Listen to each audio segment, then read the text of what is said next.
Pate. With the puppy. Hello. Hello, and welcome to Probability Demise, the only show where you get to see the puppy. Actually, Hey. this view. Let's just enlarge that view altogether with just a doggy face. Hello, I am the puppy. Would you like to be my friend? Would you like me to nibble on your face all the time? Okay. Oh my god, Okay. that is the best. She'll just like chew on my fingers. She doesn't care.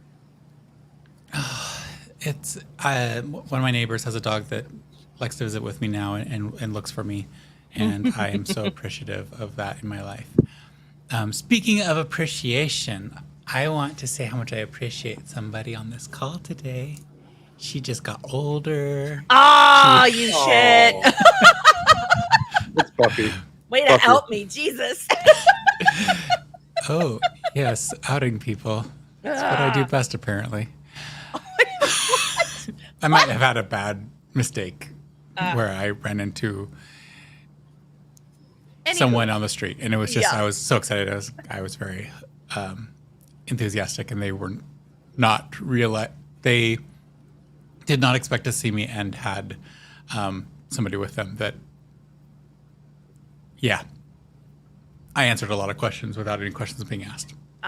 So the company we keep, right? Yeah.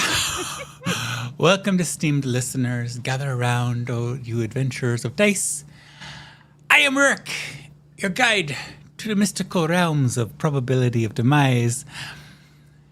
The birthday heroine goes by sometimes Trixie, but in real life goes by other names. What would Trixie do to celebrate Trixie's birthday? Oh God. Syrup hot spring. I was thinking an all-you-can-eat buffet, maybe. Like what's the Old country buffet? What's the Atlant version of Vegas? Okay, that exists now. In addition to Trixie, played by Larissa, we have Asher, played by Jason. Jason, when Asher has to throw a party for Trixie that Trixie doesn't expect, what does Asher do? Has a all-you-can-eat buffet. Wow. There's with a band. What's hilarious is that Jason is much more like tuned in and like keeps track of all the things anybody ever talks about, even thinking about wanting in present lands and things like that. So it's either to his credit just now or just a little bit of insanity. Sorry. Both. Both. Is good. And then we have finally Jess, who portrays Tanzanite. What sort of ridiculousness would Tanzanite get up to honor her friend Trixie? I would take her to the gardening section of their version of Home Depot to pick out a new shovel. I love it.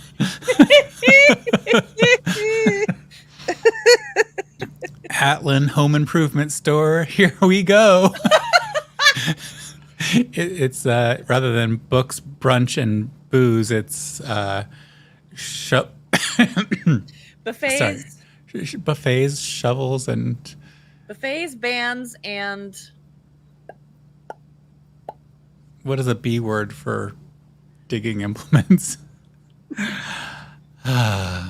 Well, together, these three extraordinary storytellers weave a captivating... Sword, shovels, and spoons. Ooh, storage shovels and spoons. Nice. Captivating tapestry of adventure within Atlant's enchanted domain, a world dominated and molded by our collective imagination, where science's remnants are remnants, and then they intertwined with tendrils of something else we're calling magic. Thank you for joining us. And now I am skipping forward to announcements because I have lost the start of my brain. the plot. The plot. The plot is no longer here.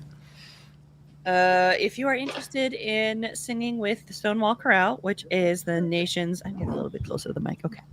The nation's first LGBTQ chorus. We're not the only, but we were the nation's first. Located at NYC. We rehearse on Tuesday nights in the West Village. And we have 3 concerts a year, and also external outreach performances that we do throughout the year. We do a couple of different fundraisers, including a Halloween get together, Valentine's Cabaret. So if you are interested in singing choral music, we sing the full range, everything from the classics to contemporary artwork. You can check out stonewallchorale.org, and there should be a button there labeled audition. And you can audition via Zoom. You don't have to necessarily come in person, but you will have to do the rest of it in Zoom. Or in person, rather, not in Zoom. Sorry. Sorry, that was so 2020. I'm gonna yes. submit a bunch of auditions, and it's all just gonna be me with funny hats on. Be amazing. I'm not Jason. It's me, Alfredo, with my funny hat. Look at my funny hat. Do you like it? Do you like it? Miss Guzzi, do you like it? Any other announcements for the day? Otherwise, it's word of the day time. Word of the day. Word of the day. Okay, so today. Oh wait, no, go back. Okay. So today's word of the day is, hold on, aggrandize, which is to aggrandize is to enhance its power, wealth, position, or reputation. It can also mean to increase or enlarge. So a use in a sentence is critics of the book argued that the author aggrandized corporate politics.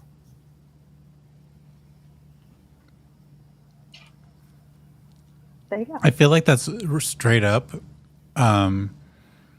Asher's world, or honestly, even Trixie could say that every 5 seconds. Every time she goes, "Stop aggrandizing my accomplishments." Truly. I'm not a pirate queen. Stop aggrandizing my titles. Okay. Rick. Yeah. How does the DM inspiration work? Does it carry over, or does it go away if you don't use it in the same session? I say it carries over. Might as well. Because I've got 2. Oh. What dice is that? Oh. We're just going to do old It's a school. D4, or right? Funky fun. Just you have advantage. You can turn with that. You can be like, Okay. re-roll a d20. I was thinking about putting it all on the same one, but just for fun, No like worries. wait till I rolled like a 31 on something and then like add a couple of d4s for kicks, but that's all right. Cool. All right. Well, I'll take the advantage. Extra luck points.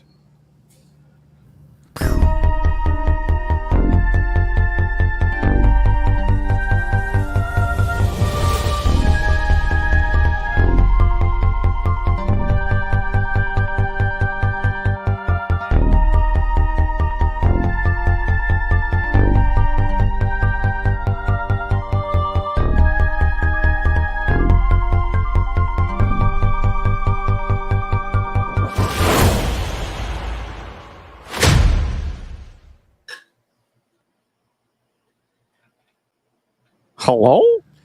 hello. I'm back. Sorry.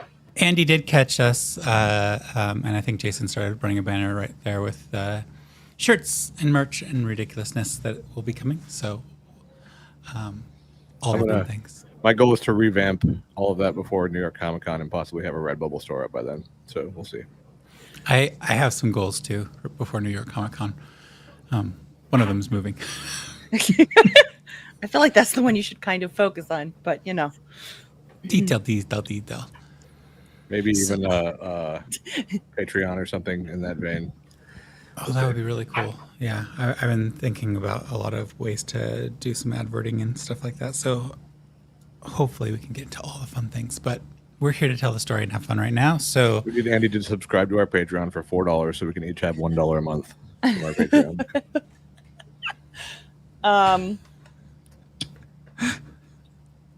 don't do Did it, we Andy. roll for recap and I missed it?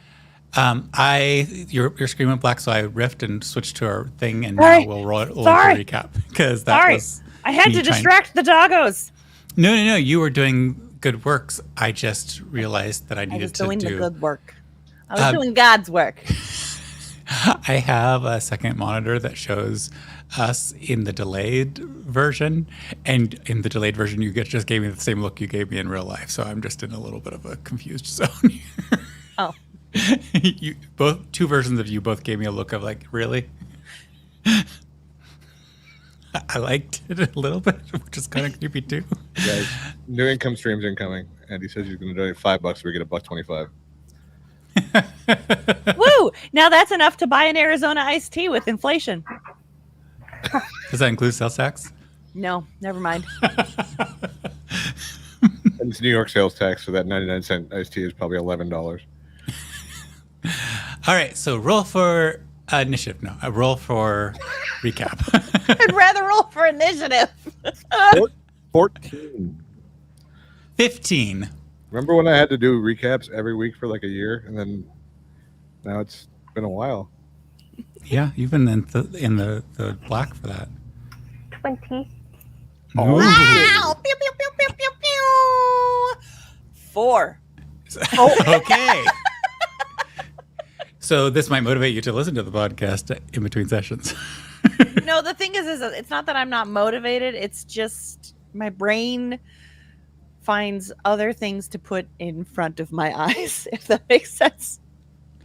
Ah. If I didn't have dogs, I would probably not listen to it. I listen to it when I walk my dogs, like over the course of the week, and within like 3 days of dog walks, it tends to be about done. I have to get myself outside as much as possible because otherwise I would never leave the hovel that is my home. And so having that podcast as being one of the things that I listen to as I walk is super helpful.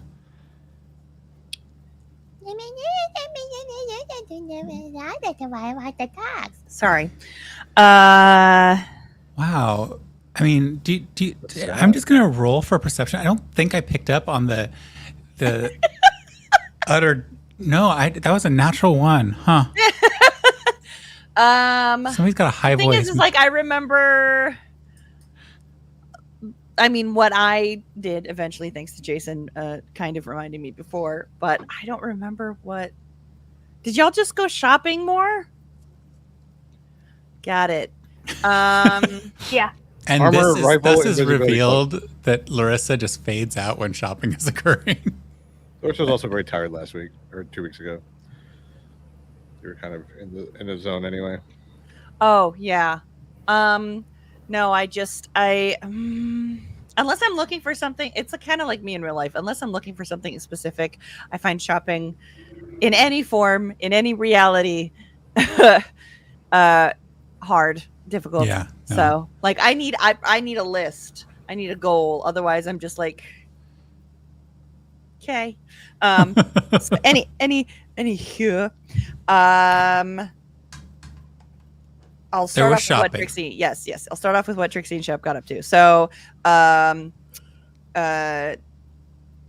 did you also deliver the egg last week? Was that or last time? They did. Okay. It's all coming together, which is kind of the problem. No idea. It's all coming back, all coming back. Oh. So, Tanzanite and Asher took the travel portal in the tower to Overton to deliver the egg to Tanzanite's father. When they showed up, Nee basically got like a ping that Asher had showed up because something about the magic like focuses on Asher when he's around and like overrides its focus to Nee. What else was going on in Overton? Nee's house got a lift. There's a lot of building Right. that's been going on. Right. There was a lot of rebuilding that had gone on. Tanzanite has a new temple, religious space. Yeah. Big bada boom.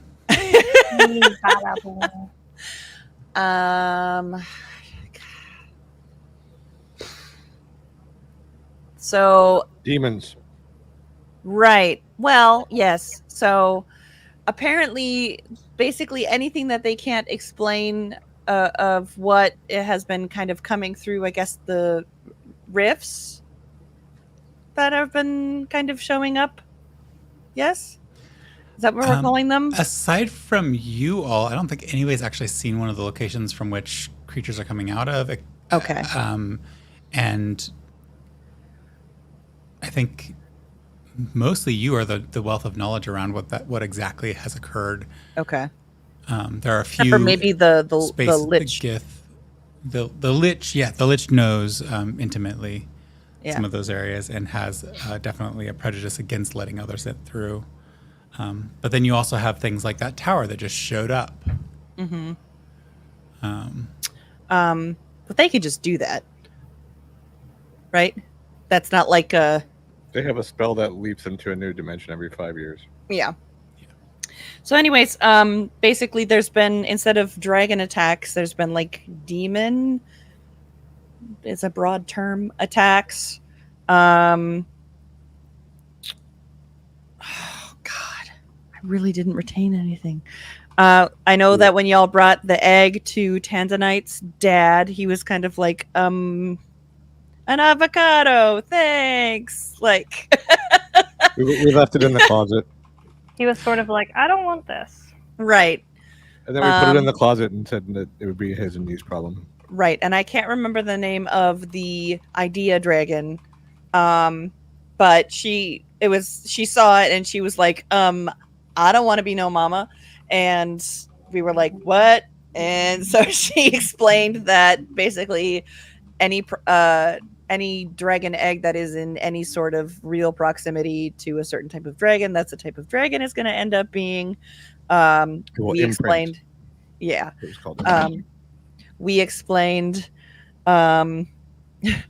we explained that wasn't our expectation. She let us know that it was probably not going to hatch for another year or so. So yes, it was put in a closet for safekeeping. Underton also got a makeover. Just tucked in with the winter boots. Yeah. Nice and warm. Just wrapped in a scarf. Underton also got a makeover. What did you and Shep get up to? Okay. So rather than leaving Shep, well, first they invited Shep to come along and then kind of forgot because Shep didn't specifically say yay or nay. And so they left and Tanzanite or Trixie stayed with Shep and was like, oh, let's, go get food. And so they both had some food.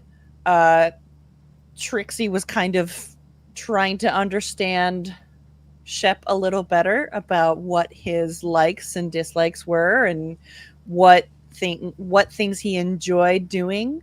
And so she found out a little bit more than she wanted to about what kind of things he could get up to. And he ended up giving Grand an erotic dream that consisted of him swimming in gold. And that was pretty much it.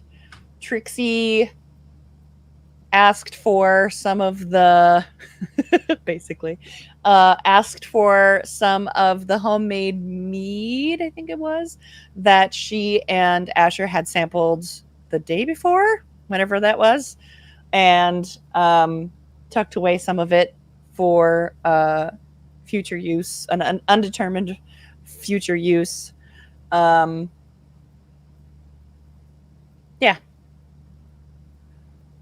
And then they went back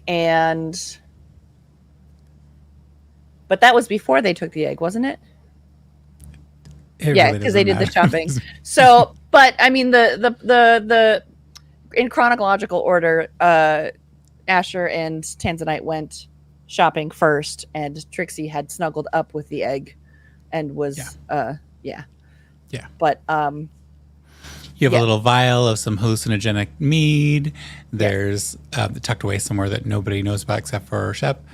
There are a bunch of other little fun things that you both put together. A little bit of a montage of training that oh yes, that's right.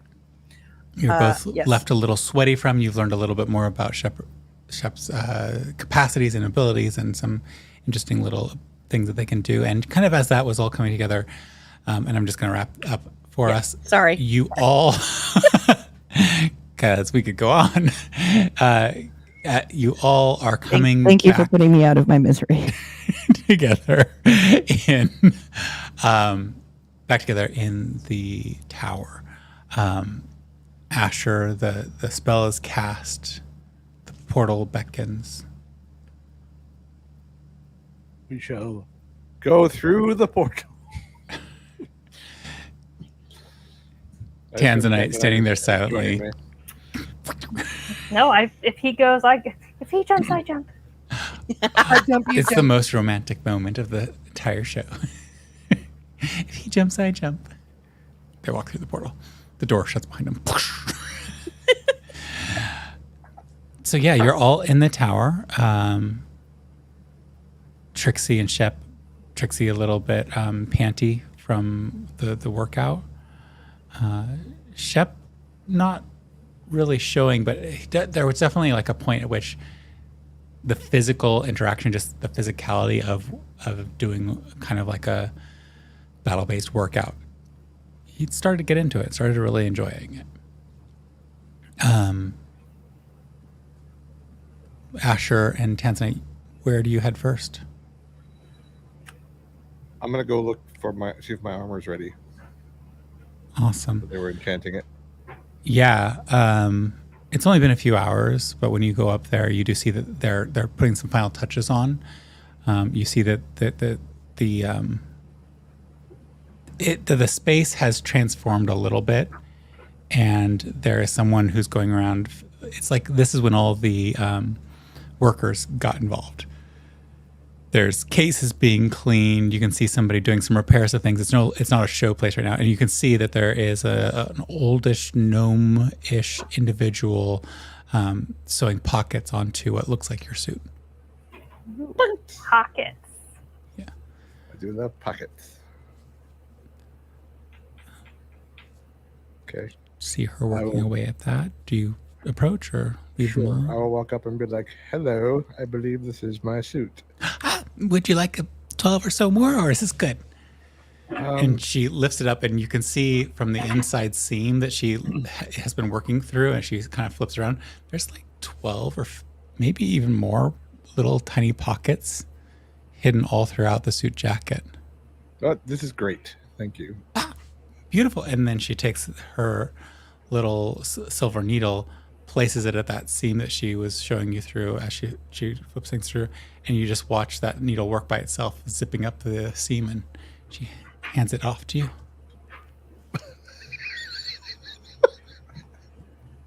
Yeah, I said something inappropriate, I heard it too. I think you said zipping up the seam end, but it came out zipping up the semen. Okay. Hi. I'm gonna get my suit now. Wear your semen suit. Hopefully there's no My stains. cunts! My cunts! Sorry. All right. Shout out to Matthew Mercer. He can sympathize with what Rick goes through. Oh my gosh. I am your Laura Bailey. I'm sorry. I don't know that we have those roles. We all seem to fall into those mistakes here and there, right? Okay. So you have your suit. I'm guessing Tanzanite followed you. Yeah. If you've followed, She wants to look at my butt. you do. Oh yeah. You do Do get somebody who comes up and stands next to you, Tanzanite. Who's there? So would you be interested in a little experiment work? Oh, I don't know if I have time. Well, time is a commodity. But I will come back at some point. Appreciate it. Overall, you two head back out? Once I get changed into my new suit. Yeah. Can you just describe it for us? This is like my least favorite part of D&D. You know that, right? Like, not... He like has just to use his words. what it feels like to put on a fresh new suit. Well, first let me read the this is a custom item, so let me read the bonus or the description Rick gave us.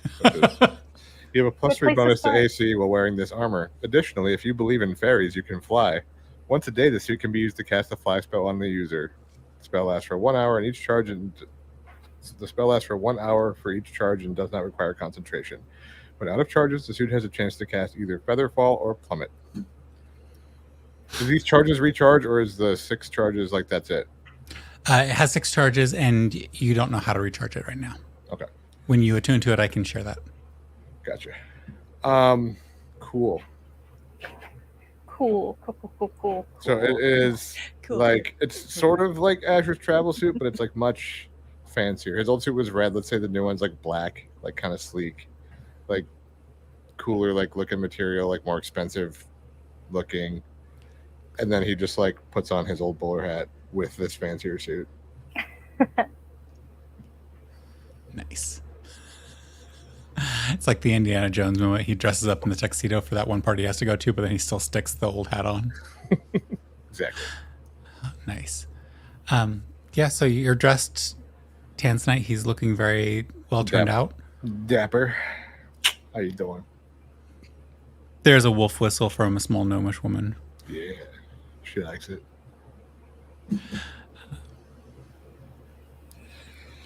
What do you think? Do a little twirl. I will do my twirl. You look very handsome. Thank you. I guess we should probably go find Trixie and Oh, Shep. yeah. Oh yeah, them. Yes, we should. We have dragon eggs to find. Yeah. Okay. And I like Tanzanite blushes as she walks off, trying to find Trixie. It's like, how much more awkward could this possibly be?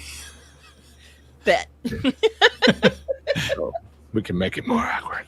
I will go with and thank everybody, and then leave. You get some people who look up and wave, and a couple people who like have no clue whatsoever, but like wave very enthusiastically. Like, we were not involved. We're just mopping the floor. Yeah, there's like somebody with a dust rag rubbing the same spot on a piece of glass they were when you came in. The whole time their attention has been on you, and it continues to be on you as you leave. No big deal. No reason whatsoever to have been wiping that one corner of the glass cabinet that they were wiping. All right, so you wander down, or where would you head first? Or are you just I think we will go to the room, I guess. okay? First. Yeah, we'd started I would assume started the room too. The room is left a bit of a shambles. There's this circle with a blanket and where the egg had been sitting, and it looks like it's just been all like nobody fixed that up afterwards. You can see the spaces where you kind of sleep are still in the same disarray they were originally. As someone who worked for in a tavern / in most of his life, Asher is going to summon his mage hand and make it clean the room. Awesome. Yeah, just this little ethereal hand gently smoothing down the corners, hospital corners on some, military corners on others. The rest of you used to work in hospital, hotel housekeeping, and she strips the bed before we leave a hotel. Can't I be do that bothered to make my own sometimes. bed, but you know. Well, it's like I'll stack dishes for the waiter waitress, but I won't do it for myself.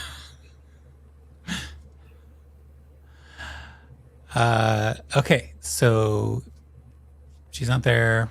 Shep isn't there. Trixie, you're catching your breath finally. The panting is stopping. Shep is kind of like floating around, inspecting the room that you're in.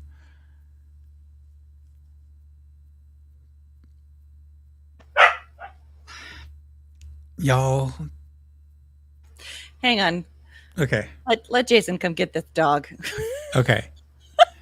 I know it's loud over. Like having been there in reality again, I do know that it's super loud.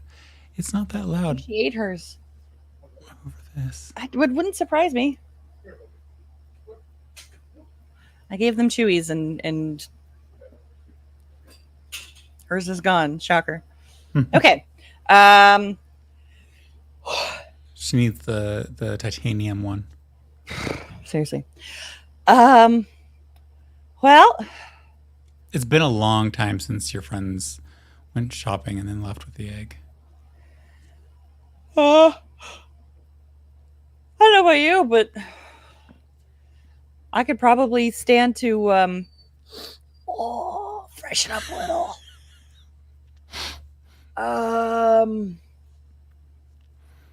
Yeah. Are you still gooey from the hallucinogenic excursion? I don't know if we bathed yet. Just like layers That's kind of par for the course with us, though. It's not like after every battle, unless you. So. Yeah. And that just only makes it look nice. It doesn't help with the smell. No. Heading back up into the room. That's a separate set of smell, or a separate set of. No, prestidigitation actually cleans you, so it would take the smell away. It's the smell and everything. Prestidigitation is like the fun wizardy like hygiene spell. Yeah. Oh, I thought it left the smell. You can change the smell if you want. You could go from the smell of fish oil to the smell of peppermint. Why you would do that, I don't know. The smell of fish oil is delicious, right? Cod liver oil. You don't know. You can clear a room with a bad smell. True. Trixie, I gotta move on. You come up into the room, the door is open, and as you come in, you see that everything has been put to rights. You just see a pillow being fluffed by this ethereal hand before you catch sight of your two partners. The Ode de Workout plus traverses the room. Asher and Tanzanite, roll a Constitution saving throw. Oh, no. You made it a deal.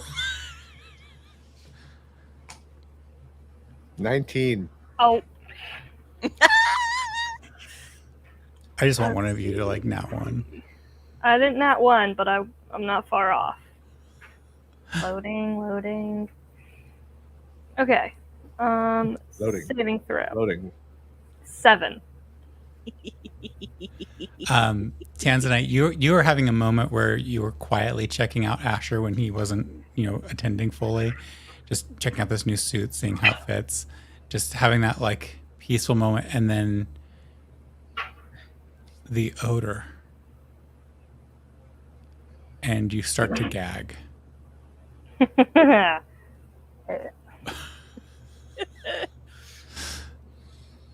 Trixie's here.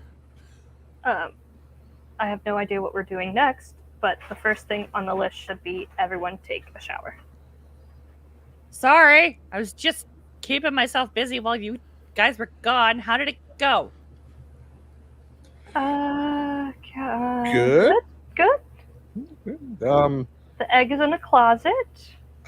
Tilly says that she could use your help signing some stuff, but she has created subdivisions to have other testing methods so that everybody's not backed up waiting for you or something, some legal loophole. Okay. And so now people are not stalking us every time we go into overtime, which is good. And then she's sort of just running everything. She's doing a really good job. Fawn said she's mostly focused on running the Bard College now because Tilly handles all of the business stuff and the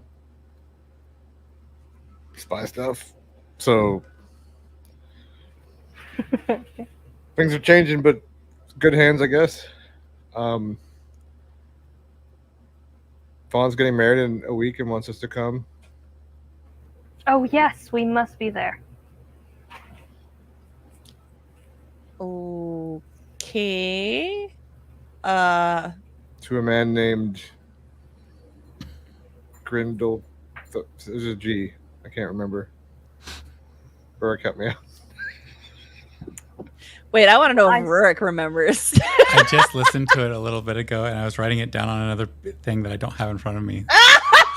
But it did make Jason laugh when I said it, which is why. And then I said made fun of the name for like 90 seconds. I like riffed on the name, but I don't remember what it was now. Yeah. It's Grindelwald or something. Like Grindelthorpe or something Yeah. goofy. It's like Grumble or some Grumblefuck. Crew. I don't know. Can't remember. Right One now. of these days, I'm gonna make a goblin and name him Grumblefuck. Go ahead. You go ahead.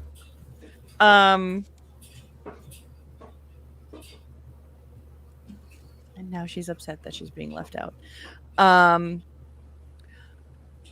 Nope, it's gone. Go ahead. Okay. Sorry, it's off the chain today. Trixie heads to go get cleaned up. As she heads to go get cleaned up. I'd go with her. I'd take advantage of a shower. Okay. Is there more than one shower? There's a cleaning facility. Okay. Locker room. Sure. Shower or Trixie and Tanzanite shower together. Go on. I was just checking because I know it didn't occur to you, but it did. Like you said, like it's more Jess's fault than anything. I assumed there would be multiple stalls. I just didn't. I thought there was like a bathroom adjoining our room instead of going to like a separate location to shower. So that's why I was like, Yeah. So you just Oh yeah. both of the individuals who are getting themselves cleaned up, Asher, have moved on. You have been taking care of your personal hygiene with the best deodorant ever created, magic, and have been keeping yourself clean. As you sit there, what are you doing and thinking about waiting for your friends? Oh, sorry. Props. I'm going to sit there and think real hard about my new suit and my new rifle. Oh, wait, I don't have to tune. There's no attunement thing on the suit. You know that, right? Yeah, there's no You didn't attunement on that. Okay. I decided at the last minute that it wasn't needing to be an attunable one. Okay, and then so I'm gonna work on attuning to the rifle and the cloak. Awesome. The cloak kind of clicks into your head pretty quickly. Your friends, Maybe I you have can, my little instrument out. I'm like singing little songs about them. Like, here's a little song I wrote about my rifle and my cloak. Don't worry, I'll be happy.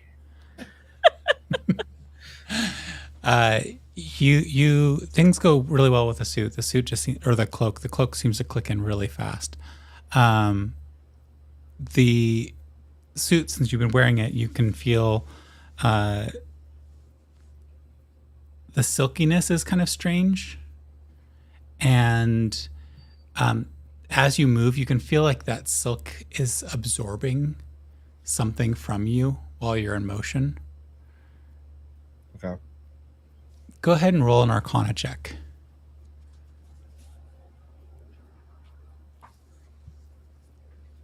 It ain't great. Wait. DM inspiration. Let's try again. It's the exact same roll. Let's try the other DM inspiration. And that's a nat 1. oh 2 5s and a nat 1. Your DM inspiration sucks. Luck point. Luck point. That's a 3. What is happening? This dice is in jail. One more luck point. We're doing this. We're gonna learn about this goddamn thing.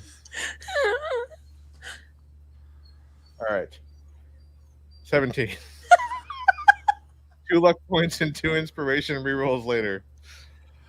I feel like there's something that will have to be held on to with a relationship to that, but I'm not sure what it is.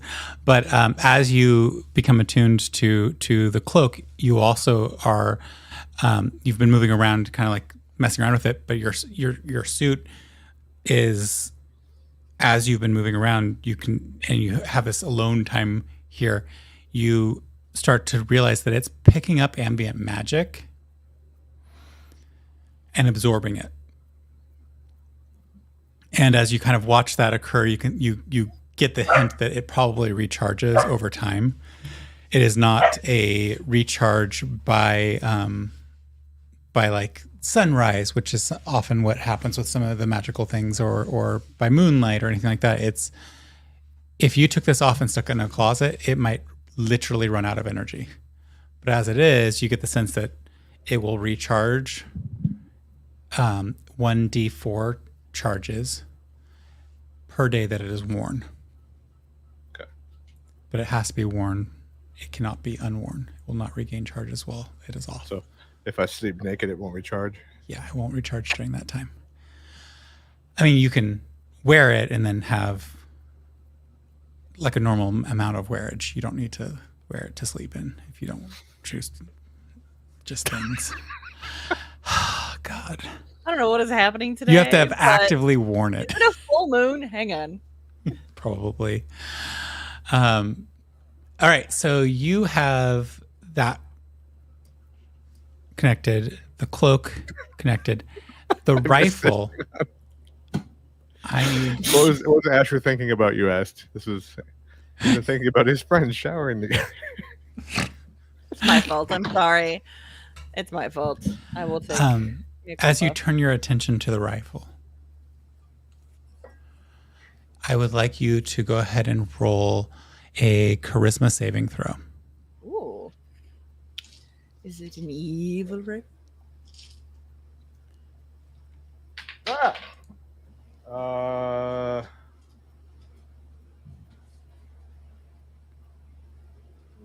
29.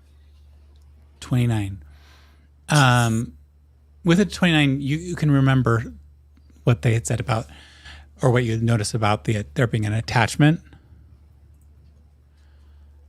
Do you attach your My sword? rapier to this? Yes. You attach the dancing rapier? Yes. Okay. I would love for you to roll a wisdom saving throw. Oh, dear. My favorite saving throw. Don't you have a thing? Is it have wisdom saving throws to help you against it? What was the thing that saved you against like the dragon fear? Saves against fear. Specifically fear? Yeah, I get advantage against fear. Oh, okay. Fear, or there's one other thing, but it's not. Okay. It's not. Nothing Never mind. that'll help right now. Fear or charm, that's what it is. Oh, That is 14 plus 0 is, what's the math on that? 14. I think 0 plus 14 is 14. Just let me carry the 1 and put it back. And also, if you Put it add the back. 0, so it's a 14. Okay. Yeah, I am pretty sure you landed on 0 plus 14. All right. With a 14, this is like a sliding scale here. I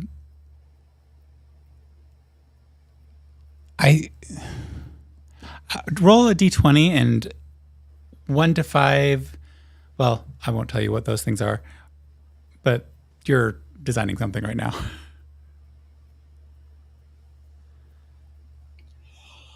18. 18. Okay.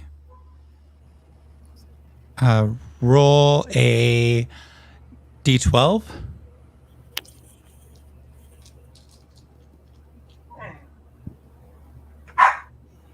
One.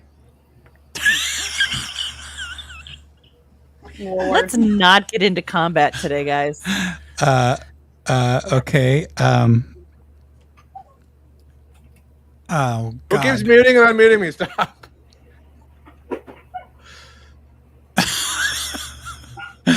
Okay, go ahead and roll a d4.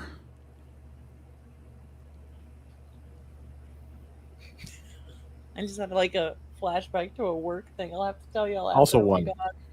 Oh my god. Oh. Okay. No saving throws. No. It's officially the one roll. There is, in the process of you putting this rapier together, a little bit of an eeriness that is it's kind of joyful. That was your 18. And as you're working, you kind of have, you think that for a second you might be accidentally humming. But then as you are working on placing this in the little slots that seem to be the most appropriate slots for the rapier, you feel kind of like an unsettling, but not in a negative way. It's just an unsettling, eerie energy. And you see some of the little strange symbols flash. And the wooden stock end of the rifle twists and curls and goes greenish. And you hear a little voice say, "I fly!" The voice was your one on the D12. And then you all hear a loud shot Accent selection menu. as the rifle goes off. Whoopsies! Hi, I'm yours, I promise. You have awakened the sentient rifle. Would you like to name your rifle?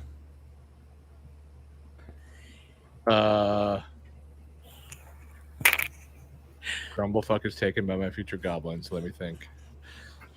You should call him Maybe Pee it Wee. doesn't need to be. Do you know that I completely freeze every time you ask me to name something, right? You can take your time and think about it. You should call him Pee Wee after Paul Rubens. Nah. Nah. I will call him hang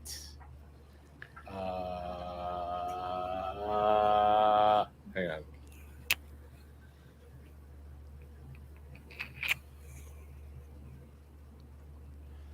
Old Faithful.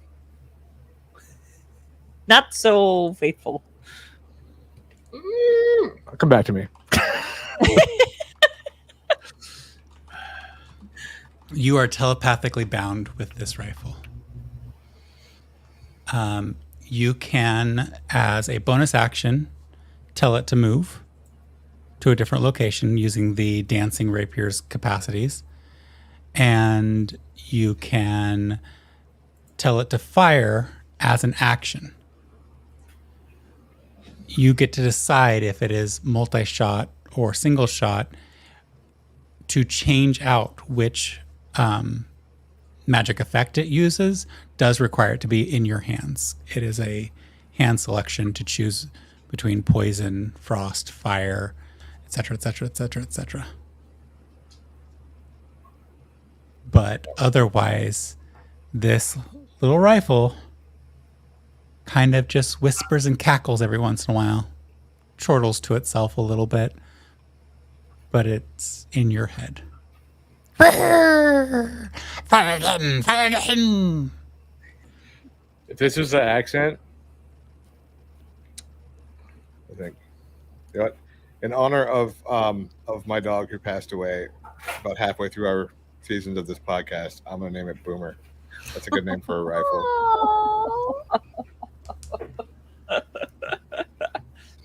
Boomer. The legend lives on.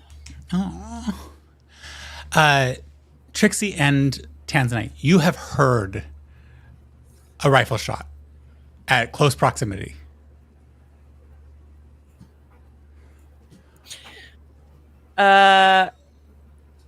I end up slightly Scooby-Dooing in my effort to try to gather all my things and get a towel around me, although it doesn't really matter because I have fur, but like getting a towel around me enough that I can So you don't drip. run back out of the room. Yeah.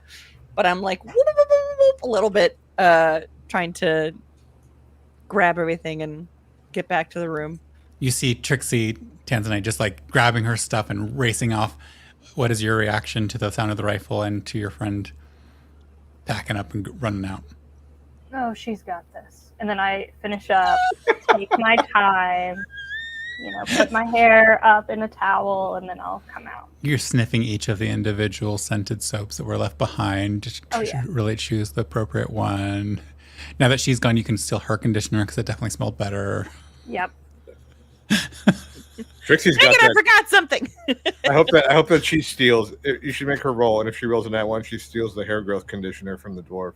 That the dwarf gives you. Oh, Tanzanite, just roll. just the joy of a D20. We need know nothing besides a 1. Everything else, you're totally fine. But you roll a 1. 15. Ah. Saved. Oh well, that's too bad. I feel like Trixie would definitely just leave that behind in a shower somewhere. Because it's Trixie, hilarious. you run in wet paw prints down the hallway.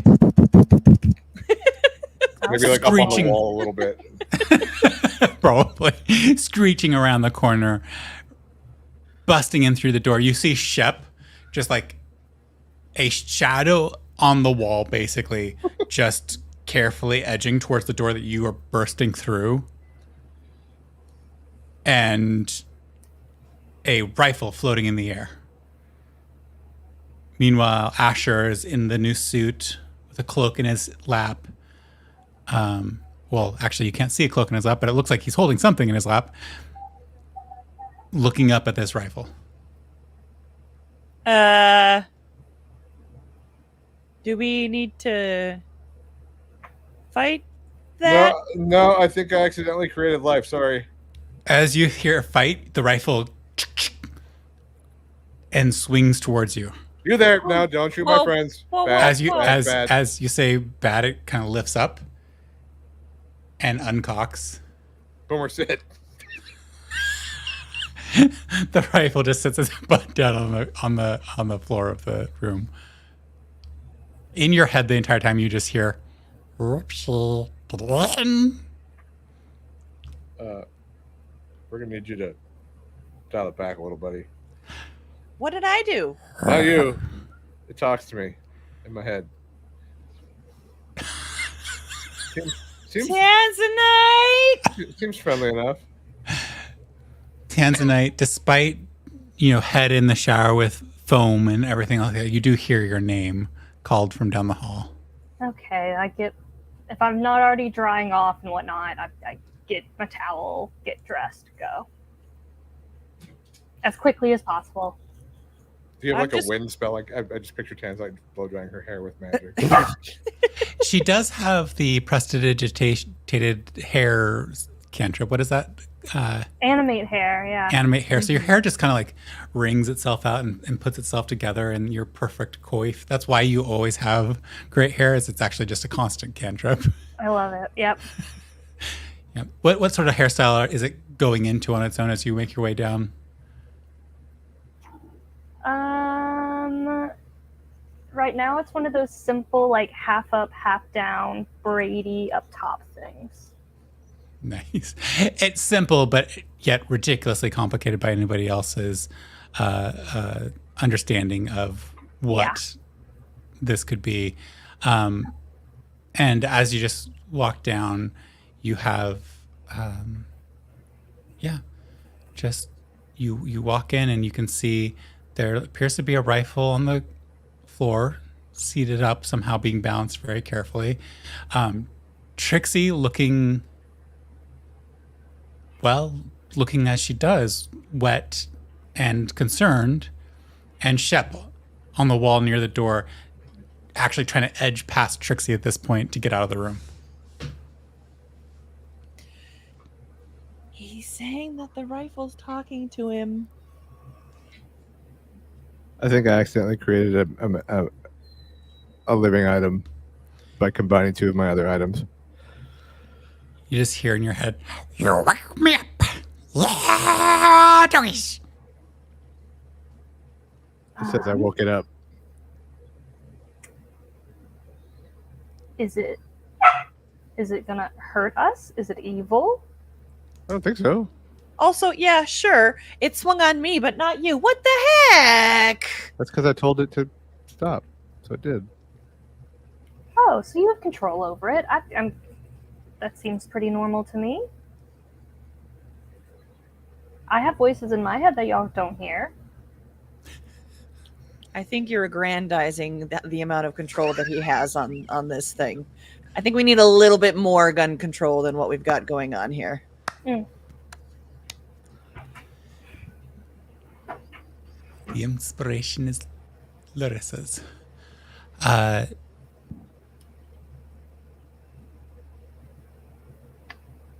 Everybody's like frozen in consternation.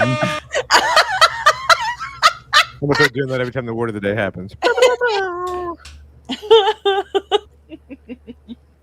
All right, so what are you all up to?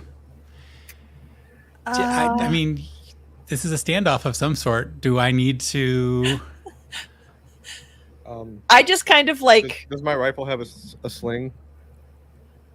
Does it? Yes. Okay. Okay. I'm gonna like pick it up and just like okay, I'm gonna put you on my back now. And just like sling it. Sling it good. Sling it. Is this a leash? What'd you say? Is this a leash? Kind No, of. it's a lich.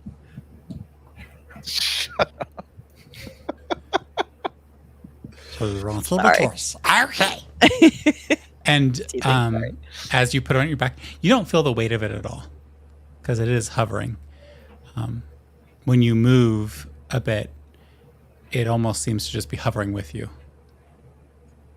If I leaped off of a building, could it hold me up? You should These try. are the important. Yeah. FAFO. Fuck around and find out. What was that, Jess? Sorry. I was like, these are the questions we need the answers to. Also, on a side note, I like your Barbie box mic stand. Thanks. I recently moved, and I don't know where my actual mic is. It's currently in a box somewhere. So we're using Jonathan's in a Barbie candle box. I like it. Hey. It's good. It's good, like hanging out on my back. So I think we're fine. Okay. Want to go look for some dragon eggs, or I guess. Yeah. Is that kind of? are you guys like dressed and stuff, or are you just like naked running from the shop? I mean, I've got I'm a dressed. towel. Okay. I've got a towel. So I just kind of like, crab walk back out like. Wait, aren't you mostly naked all the time anyway? Shouldn't we just No, go with that? Okay. She dresses. Her people dress. I wear tops and bottoms. I thought we had that discussion once before, and you said you were mostly naked all the time. No, I think at one point I had like mostly kind of like a top thing going on because the pants things was slightly bearing like, it. huh? There was a talk about Pooh bearing it. Yes, because of like the tail situation. But I have since. Chip and Dale's Rescue Rangers. All right. So, God, keep thoughts just gone. So, in terms of the eggs, is that is that what they want us to do? They want us to find all the eggs? That's what I was going to do. I don't know what they want us to do. They didn't really tell us what to do. We informed them of the eggs. So I think we're kind of, it's up to us. I mean, I I do feel like think- if we don't, Tilly and Fawn said that there's a group from Lutz and Liars also looking for the Dragon Horde. So if we go that way, they have a small airship and we may find them. And Okay. but they haven't heard back from them. So maybe they found it by now, or also they could potentially need our help. I still think in a week we should attend the wedding. Well, let's spend the week looking for the horde, and if we can't find it, we'll go to the wedding. Will we make it to the wedding if we go all the way to the horde? If I we mean, we park have the our own airship somewhere airship. safe, and I can teleport us. Okay. I mean, yeah, we can park the ship a little bit away, and like he said, he can do the thing where he, not the thing on the floor, but like the thing in the air, right? Wait. What? Dimension door. Oh, sure. Does that go that far? I mean, It's what like are you 500 feet. I'm confused. What are you saying? saying? I can teleport us back to Overton for the wedding. Oh, I thought you meant to the dragon horde. Oh, no. Sorry, my brain's having a lot of So- issues today. Off to. Well, did Bonnie ever show up?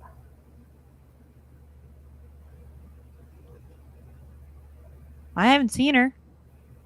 So, Rurik, I guess we have to wait for her. where are we in time frame of since I spoke with her last?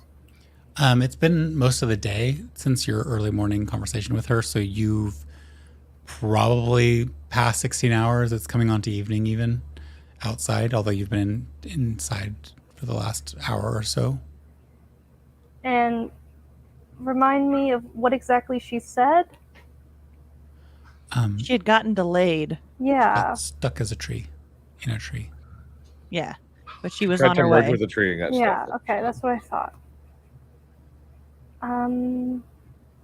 Maybe get a sense from maybe can you reach out to her and see? No, I'm still a little tired. can't really call her just yet. Okay. I mean, we could go outside and wait. Let's get all our stuff loaded up at the airship and be ready to go for when she gets here. How's that? That sounds good. Okay. I mean, I'm perfectly happy being outside. What about you, Shep? Shep is gone. Shit. I think my gun scared him. He's probably in the hallway. I'm gonna back out. Hey, Shep! The gun stopped shooting by itself now. Based on your recent interactions with Shep, Trixie, go ahead and just roll a survival check.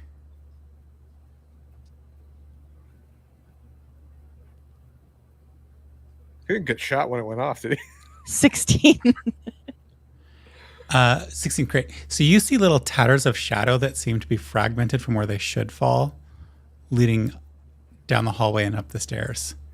All right, I'm gonna like wrap my towel more securely around me, and I'm just gonna like May in My Neighbor Totoro following the Soot Sprite or following the little Totoros. It's very, very accurate. You're following Shadow Soot Sprite basically as you make your way down and up the hall to the main entry area. And you can see the entry door is swinging wide open, and there's an individual like slowly walking up and looking around and starting to pull the doors closed. No, wait, I'm coming. They just their eyes on you, towel wet, just tilted head. Ignore this. Just don't shut the door on me. I need to get through. Okay, on your way. Thank you. And the door closes behind you. It is windy, gusty, a little chilly.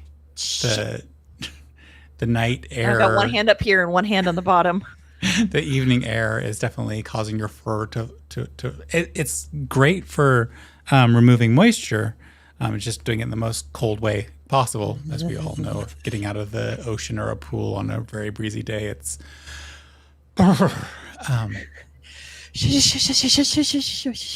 Shap! you hear off in the distance a bit, not too terribly far. Just gonna hide in the airship. It's fine now. He's got control of it. Uh-huh. And it's dreams. I don't know about that. It apparently talks to him in his head, and I can't hear it. But can we please go back inside where it's warmer? Very tentatively, but then with increasing concern, Shep returns, and you almost feel like the shadows around you are trying to protect you, but they're shadows. So it's not much. But he returns with you into the building. Okay. Just give me a second. I can feel my fingies again. Fingies. Okay. No, he said it would. He accidentally thinks he created life or something. That when he put his he's got his sword, his new-ish sword, and then he had something else that looked like a longer version of the thing that he keeps on his side, his gun, I think is what he calls it. And he put them together, and then it just started floating. And while you were there, you saw that part, but Yeah. you saw it swing on me. But he said he talked to it, and it And it understood before he talked to it. Yeah. Yeah.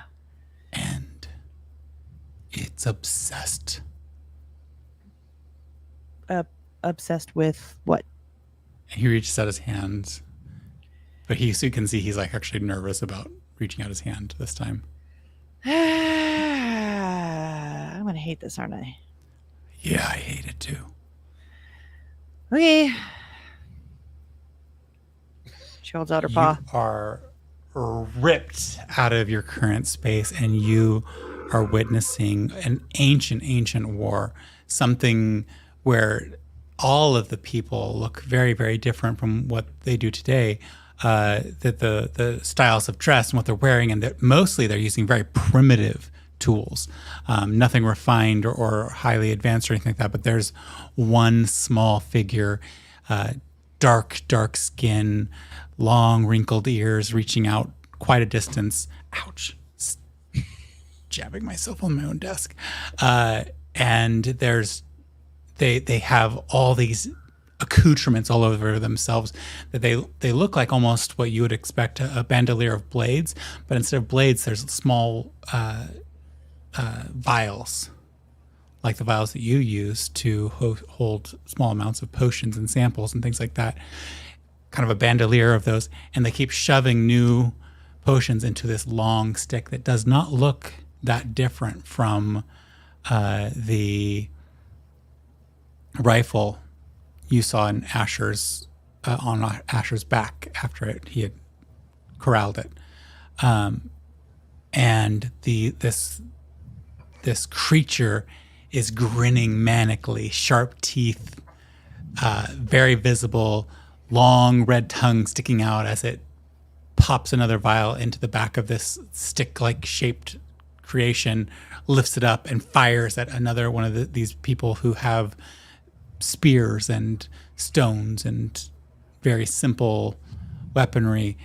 And there's an explosion of acid as the individual that is fired upon melts away.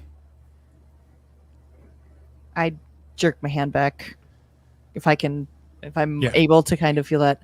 Yeah, I think any conscious effort to break is quickly accommodated by Shep. I don't understand. Is that person who's talking to Asher now, or was this thing like that already and affected the person who had it? I don't know. Asher needs to know about this. Would you Roll be an willing to show insight him? check. And this is an insight check on the dream. 18. Ooh. If I'd rolled above a 10, it would have been better. I mean, the 18's not nothing. It's not like you're going to get nothing. But to like really get into the deep things, you would have had to spend more time in the dream. And you could return to it if you wanted to see if you could get a better look, although that's not exactly an appealing thought. It's difficult, based on what you've experienced so far with an 18, to know exactly what the provenance of all this is. Was that the rifles doing? Was that something that didn't exist before and now is imbued in it? But for whatever this is disturbing. The other thing about this is that this was unlike when Shep touched you and just caused a dream to occur. It was very obvious that this was a copy of somebody else's dream. You did not have the same visceral internal reactions to things in terms of like it being things that were a little too personal. This was very much something that was abstracted and not you.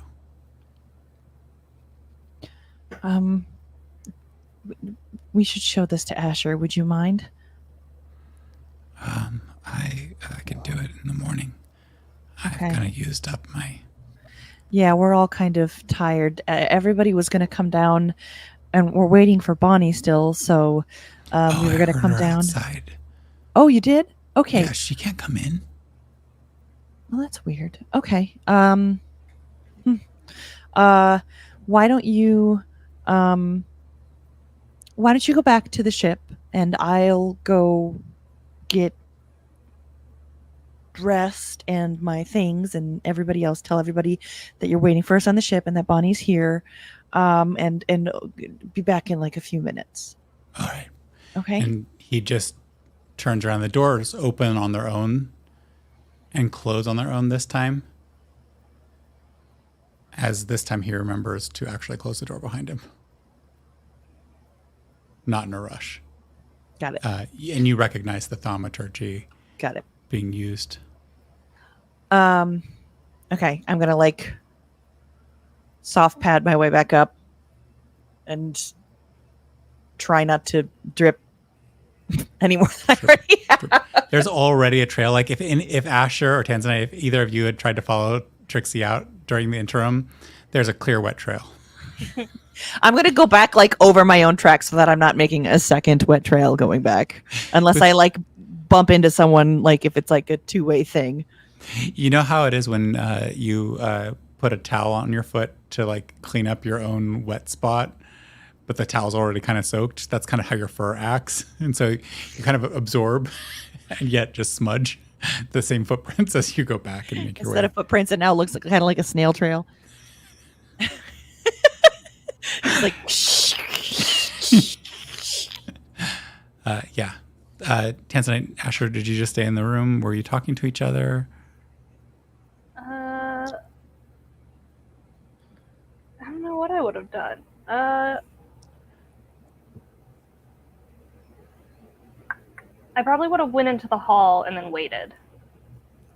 Okay, yeah. You can see the little wet trail. And then I'll be in the eventually- room like, okay, so listen up, Boomer. You can't just like shoot walls randomly and stuff. You have to like wait until I tell you. It's just like going over like the rules of traveling with us and like not scaring the crap out of everyone or hurting people. Can you just roll? It is charisma based, but the level at which you get this roll will kind of determine how well it knows it can follow your instructions. oh dear. I'm gonna poke my head out into the hall and be like, "Hey, Tanzanite, I'm gonna try to explain the rules to the rifle. Could you give me like some guidance or inspiration?" Yeah. And I guidance him. I love how before she withheld it, but like now she's like, poop. Smacks me in the face. Dang. Right. And I'm gonna go back in the room. Okay. Oh, son of a bitch. Hang on. Last luck point. Hang on.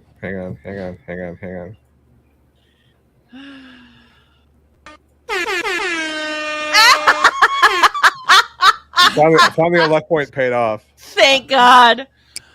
What did you originally roll? A 2. Oh, Jesus! Which would have been what, like a 15 78. still? Yeah. So, okay. What was the check? Was it just straight charisma? Yeah, just a straight charisma check. So that is +5. So 25 plus what's the guidance is D4. 4. 1d4. Where are you?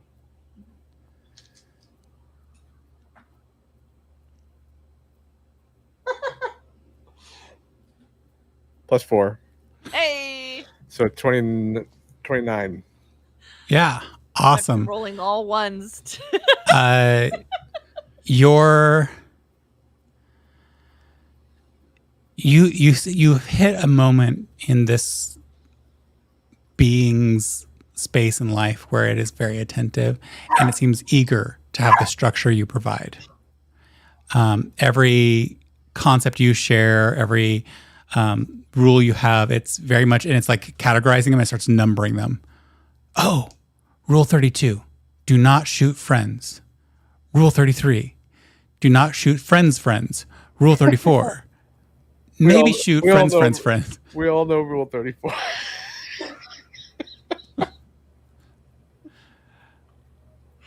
It wasn't me. I saw it coming and I didn't do anything. Rick, do you not know Rule 34? If it exists, there is inappropriate of it. Yeah. If you can think of it. Rule 34, I'm naked already. Rule 35. Basically. But it's kind of coming up with a whole bunch of whatever you've given it. It's like it just knows to reference them as rule and then number. Rule 34 for a rifle is just living in America in 2023.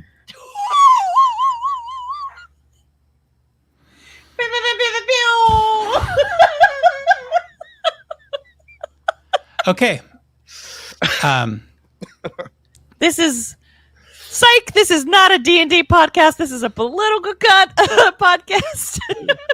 2 years of setup for that joke. That was it.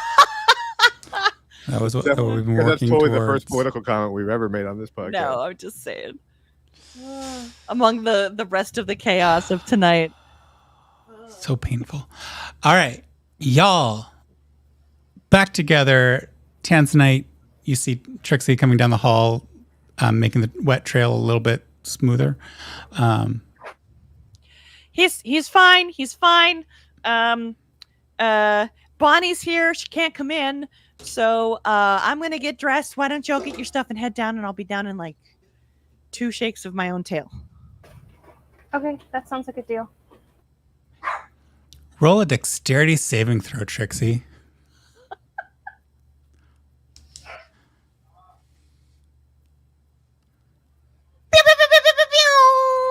It doesn't even take one shake for you to be completely dry. It's like a half a shudder, and you were you were completely dry. All right, so 3 of you walking up to get outside. Everybody's ready. We're all good. Night is darkening. It is beyond the twilight hours by the time you all get out there. And you see your airship. The breeze is fairly strong. It doesn't feel as strong now, Trixie, as it did when you were wet. But you know that's just mental, right? The weather doesn't behave because you're now dry. It's just because Trixie's a little mental. That's all. It's all in your head. This is the person who's talking to his gun. Kissing his microphone. She's still a friend, right?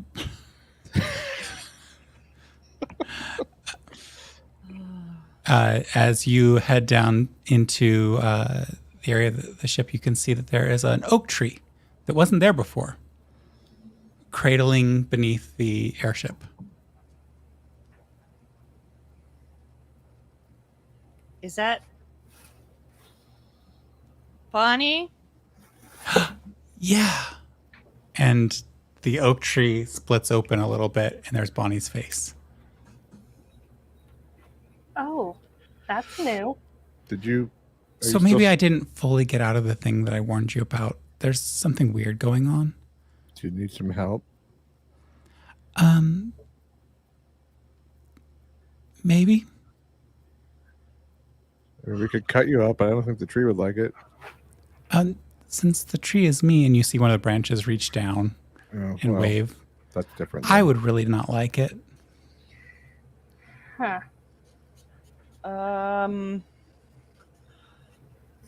So you're not doing this to yourself?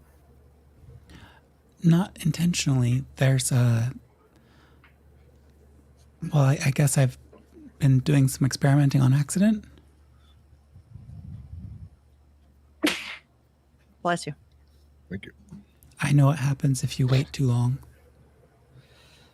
Wait too long doing what? What were you doing? Holding up that energy that kicked off. Oh no. That energy that kicked off. I think Oh. Wait, what? What energy? I can see Did you go find one of those canisters? No, but it's the same type of energy. It's just, I can see it's attached to all three of you. Okay, but where did you find yours? Did you just suddenly It's from just, around? yeah, the world and nature and... did you polymorph yourself and get stuck? No, I Well, what were you trying to do? was trying to step through a tree gate like I do. Okay, and what feels like it went like what happened when it started to go wrong? What did you notice? Well, there was a whole lot more than I expected. And I thought, oh, well, this is when I should go do things to make it useful. But then I stopped myself and thought, what happens if you just let it fill you? And this is apparently it. And as she says it, you can see that the tree shrinks down a little bit and the bark grows a little bit denser. And she vaguely looks like a very large humanoid. Do you have any idea how to go back to the way you were? Do you want to go back to how you were? I don't know. Yes, I think so. But I might not have much choice. I do feel like I need to go back to the middle of my forest. I'm not doing so well up here. Okay. I think we could take you down there.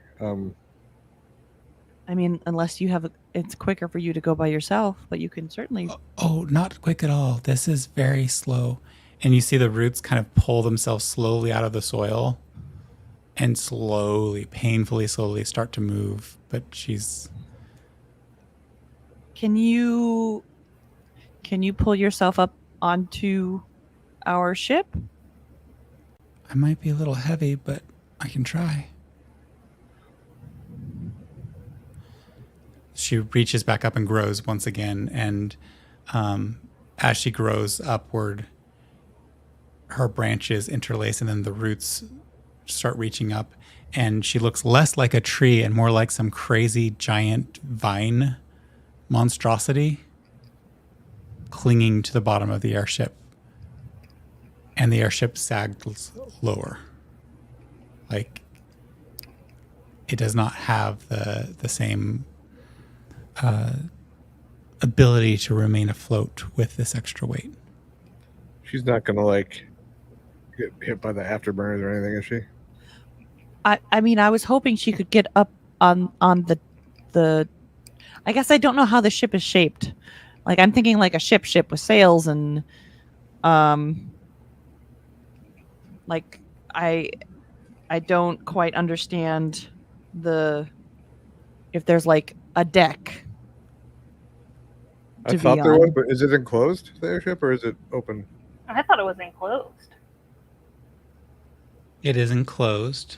Let me just give us a little bit more reference space. Okay. Is there... Okay. So right now she's kind of wrapped herself around the bottom of the cylindrical lower side of the vessel. Is there any way that you can get and where are the burners in the back? You've not really been out to see that, but to see them in action, but they're magical. And so they're not to the back so much as they are to the sides. And there's no way you can like kind of wiggle your way maybe in instead of on? I think I'd take up all the room. There doesn't seem to be a lot of room in here. Are you sure you could just hold on? I don't know where the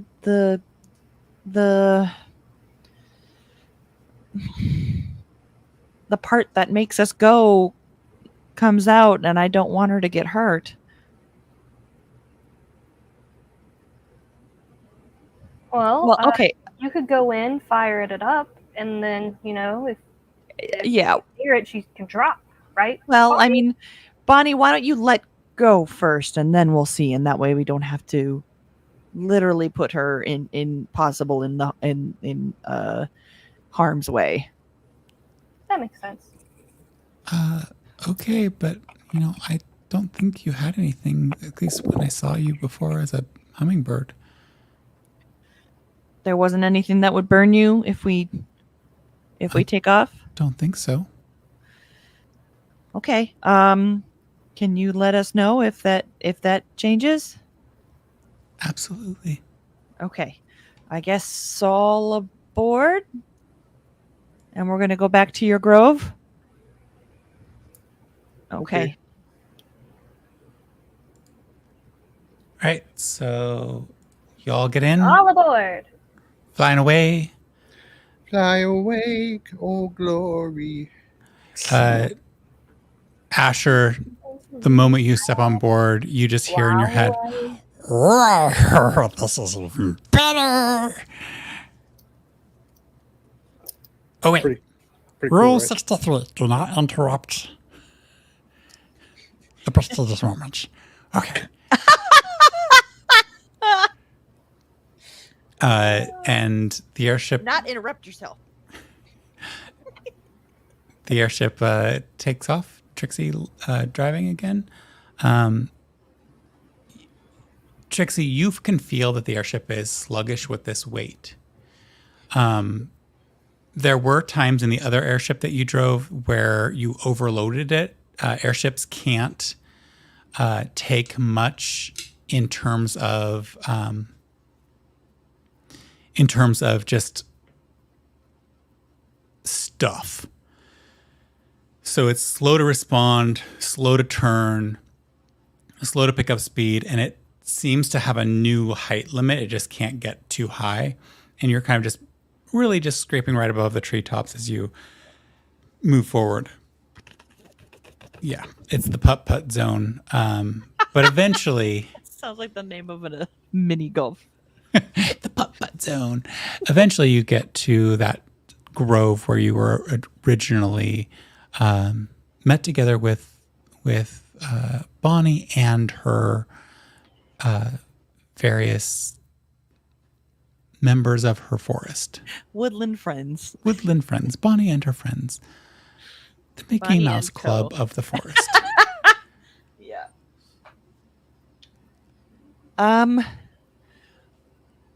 I lower it down enough that I think that there's like at least like 5-ish feet or whatever. Yeah. And then I use the speakers and I'm like, okay, Bonnie, can you let go? And I like brace myself to try to not like slingshot back up or whatever. Yeah, as you kind of like are live piloting rather than stopping, just go ahead and roll a intelligence check with advantage based on your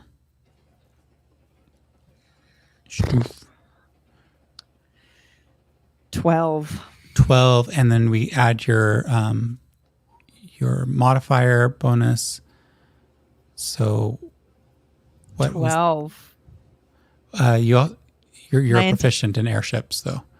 What is that? My proficiency bonus. Proficiency bonus. Thank Oh, you. sorry. Okay. So then that would be 18. Okay.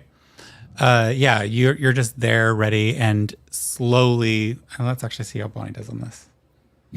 Yes, slowly, Bonnie's releasing tendril after tendril, and you're just kind of maintain altitude as a mess of vines is left on the glade floor beneath you. I'm glad Bonnie's roles haven't changed.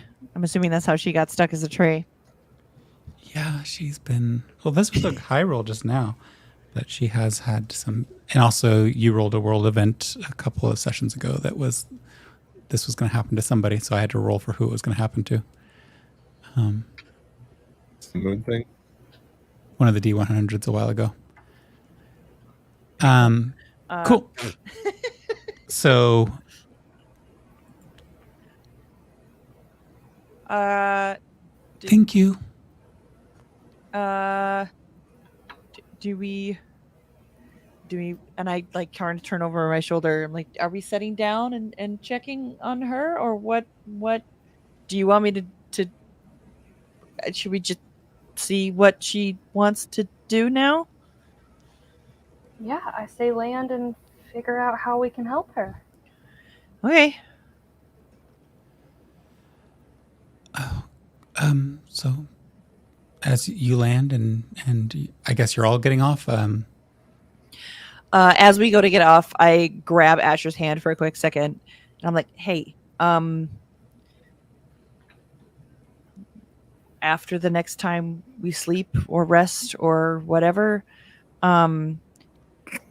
you need to ask Shep to show you something about your new weapon." Oh, yes. I really want to know. Okay. It- What's wrong with it? Seems nice enough. So I'm not exactly sure what it was that Shep showed me. I mean, I understood what I saw, but I couldn't quite understand what exactly was happening with the person that I saw holding it. But none of it was good. The person looked very I don't want to say evil, but it looked like they were killing and enjoying the fact that they were killing. And you just kind of got to see it for yourself. But if I'm there, let me know you're going to do it. I might watch it again to try to understand more. But it scared Shep, and that in itself should be enough reason for you to watch Okay. it. Okay. Looking around, waiting for the rifle to say something, and noting its conspicuous silence. It's very, very quiet. Hey, Boomer Rifle, are you evil? No. You don't sound very sure. I may have been less than good. But not now. Might have been less than good. Now I'm more than good. Yes, because I have rules. Okay. I mean, that's valid. He says he used to be bad and now he's good because I gave him rules.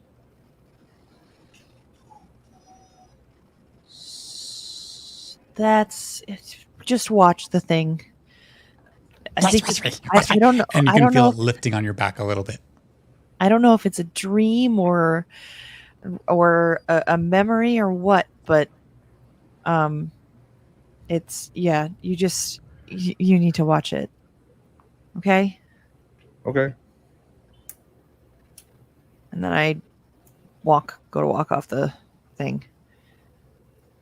The ship, that word. Oh, Walk off the thing. The ship. The ship is empty. my brain is on. It's just Turns out that the struggle bus BBEG is today. Boomer the Rifle. Rick laughs nervously as you figured out their plan. No. No.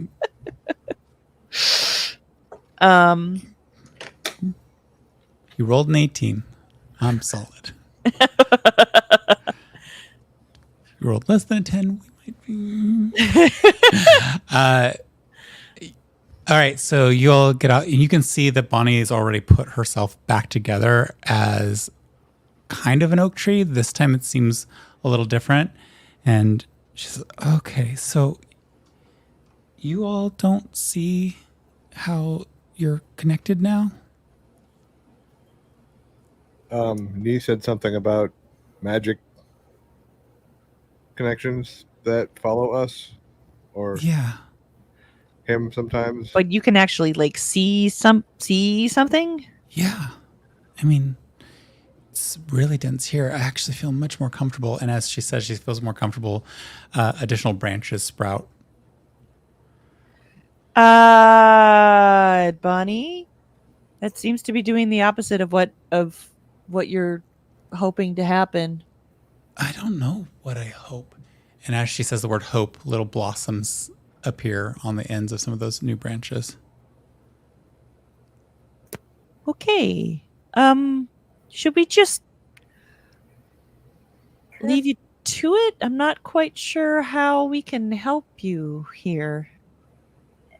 Can I take a moment while they're like talking and discussing and Yeah. Bonnie is growing to just like I don't know, maybe just like go into my like dead space, my death zone, and see if I can see what she's talking about in there, or All right. like if my shadows know what she's talking about. Yeah, go ahead and roll your religion check. Religion.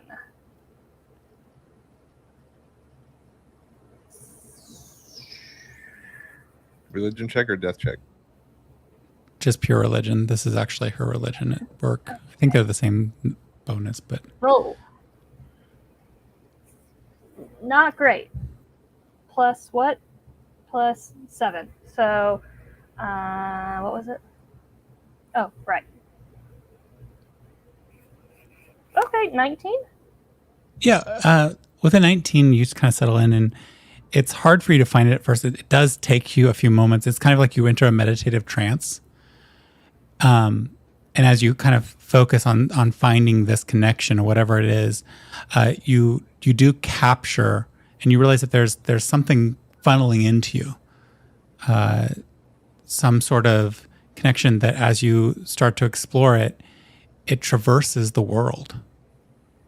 And you can see how it's interconnected at different points. You can see one of the connections is, at least as you kind of sit there and consider it, it's right where that temple is. And then there's another connecting point at a distance away, somewhere near Canyonville. There's another one somewhere off in the distance, far to the west.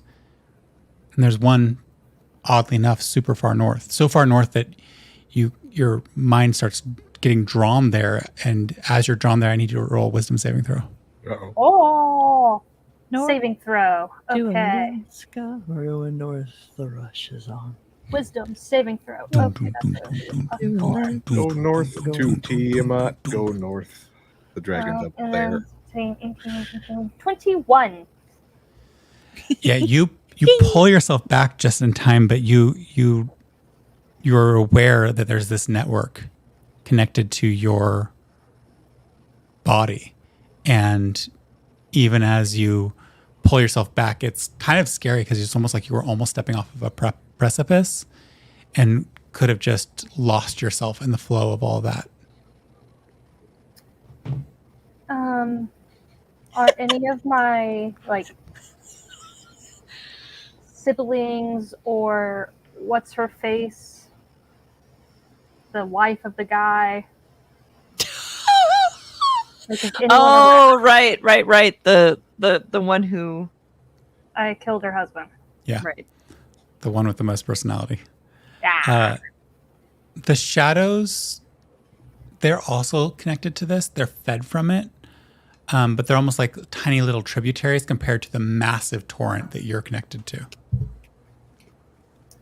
Are there any nearby to like speak to? Given that you've now discovered this connection, you can spot all of them. Who is the closest to me? Shep. Oh shit! I don't think I've seen Shep in here. I'm gonna go. Yo, Shep. What's up, man? You see confusion on this face. Like, hey. Have we? I don't think we've actually seen each other in here. My God, I didn't know you go here. I know you in here. And here in this space, you see Shep in Shep's full form. Oh goodness, what is? That's It- that like dragony craziness, Demony thing. demony thing. Not even dragon, demony. It is more demonic in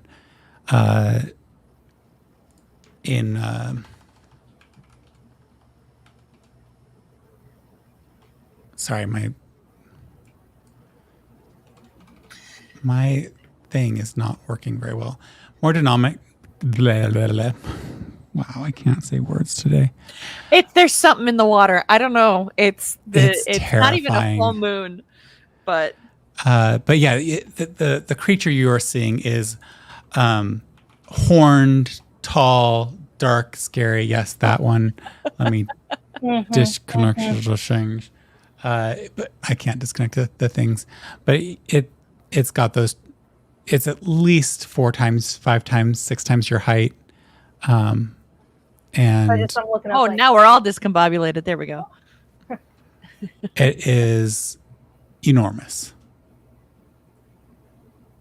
It's gonna be like, you are a tall individual, and I thought I was tall. And as its eyes kind of glow and it's not glowing because they're glowing, it is glowing in almost reaction to the darkness that forms the rest of it. The eyes seem to glow, but the eyes themselves are just dark, and you hear the voice of Shep through this kind of frightening monstrosity. So, well, I think I'm finding a place at your side. Well, that's good. Yeah. Yeah. I feel like I've connected in, especially after working with Trixie. And he points, and you can see a tiny, thin tendril fading off into nothing. She's solid. She's solid. Yeah, that thing. Bonnie, I think, was just talking about it. Do you know more about what that is exactly? Because she just has very vague details. But at least now I can see what she's talking about. Asking Shep to do an Arcana check. What did Nee call them? Magic something? I can't remember. But Asher would know, but I don't. Nee had called them little tendrils or lines connecting things. I think he may have also, I can't remember how much we got into that conversation last time, but he may have called them ley lines. Natural 20.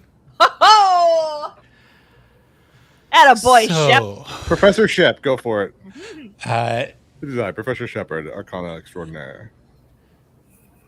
I think Shep was probably listening inside the building while he was doing dream walks and causing dreams to occur for folks.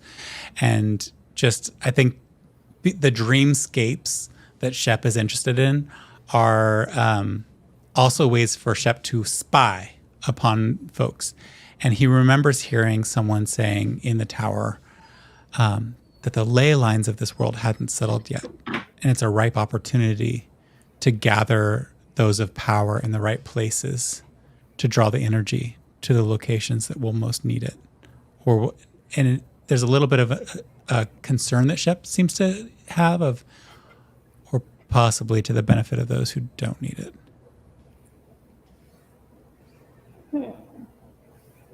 Would there be a reason why these ley lines turn Bonnie into a tree? He looks around and there's none to her here. So it's not your power. And he kind of grips the line, holds it up, and he kind of like proffers it to you, but it almost like his picking it up, it's almost already straining towards you. I'm gonna grab hold. Yeah, you grab hold. Quickly, could you just roll a wisdom saving throw again? Mm-hmm. You got this. Just don't net one. 12? Puppy. There's a rush of energy into your body, and you recover 3 spell slots Oh, shit. of level 1, or you can do 1 of level 2 and 1 of level 1. So it's 3 potential spell slots. But as you're holding on to that and can have your doing that, sending you back. notice that Shep deflates a little bit. So, oh, wow. He deflates? Like he gets smaller? Yeah, Like a a little herd of? smaller. Like drained. Drained? I feel like, well, how, are you okay? Yeah, I'm fine. I think it just headed your way, and I'm really tired now, so I might just take a nap. In here? I'm both at all times. Right. Yep. Mm-hmm. Okay. You'll be this when you finish. Finish. Right. We have more talking to do. Okay. Have a good And nap. what you realize is you just have collected a whole bunch of holy energy. Whoa. Holy energy. The energy, Batman. literal stuff that makes up deific spaces that clerics use. You've just collected a whole bunch from one of your followers. Wow. Okay. I'm gonna give Shep a little wave, say goodnight, and then come back to. As you come out of your meditative trance, Asher and Trixie, you've been conversing and trying to quiz and figure out what's going on with Bonnie. Is there any additional things you would have asked before? I think we'll want to know, like what the steps were that happened to turn her into this tree. She hasn't told us. She just keeps saying she got stuck. To her best of her recounting, yeah, plenty. She rolled plenty high for that. To the best of her recounting, she, on a whim, decided not to immediately put to use the energy that had come to her, aka leveling up, and instead chose to just see what would happen if it had swollen. And then it got to a point where she, Is this like when we were going to explode? yeah. Okay. What she described sounds very much like that explosive feeling. It got to a point where when she cast a spell to step through a tree, she got lost in the tree network.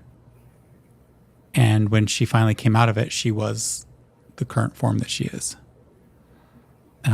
She also describes how she doesn't have that pressure anymore, but she can feel the energy continuing to feed her, coming from multiple locations. I think her description of it is just like a deep, vibrant, aqua green blue infusion of power.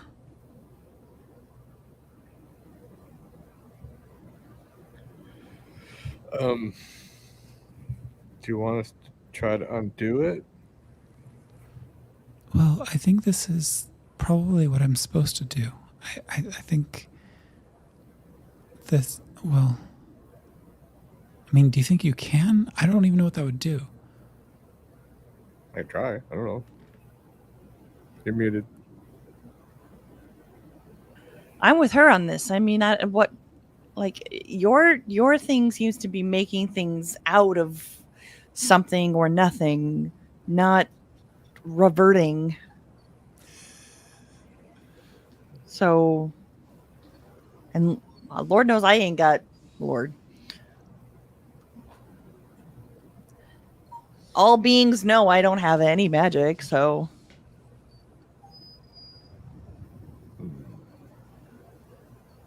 you said you feel more comfortable here, though?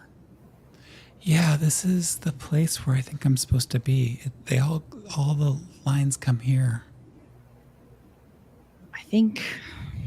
Well, I mean, it doesn't seem like we can take you with us to look for the eggs, but I guess maybe we go do that and then you kind of keep us updated? Would that be okay to let us know that you're okay? And if something starts to feel off, you let us know and we'll come try to help? Okay. Yeah. That seems solid. And even as she's saying this, you can see that her roots are settling in deeper. Additional branches are growing. It's being here seems to be increasing the pace of growth. Visibly increasing the pace of growth. Maybe she just needs to grow through it. You know? Grow through it. I don't know, like just let it take its course and then maybe it'll let her go. If I have this, do you have things like that? And as she's kind of this last sentence, that's when you come back to us, Tanzanite. I mean, kind of. And then I do my blink thing and I like my one voluntary one that I get per day where I don't have to roll the table. Does that require you to use key? I don't think so. Well, yeah, because it's remember. What's the ability when it's not blink, Step of the Wind. which requires a key point? Right. Yeah, but the blink itself doesn't. But it is a key point for the Step of the Wind, which triggers the blink. Okay. So, as you do that, as that key point is engaged and you blink across, I would love for you to roll a wisdom check. Actually, let's see. Yeah, wisdom check.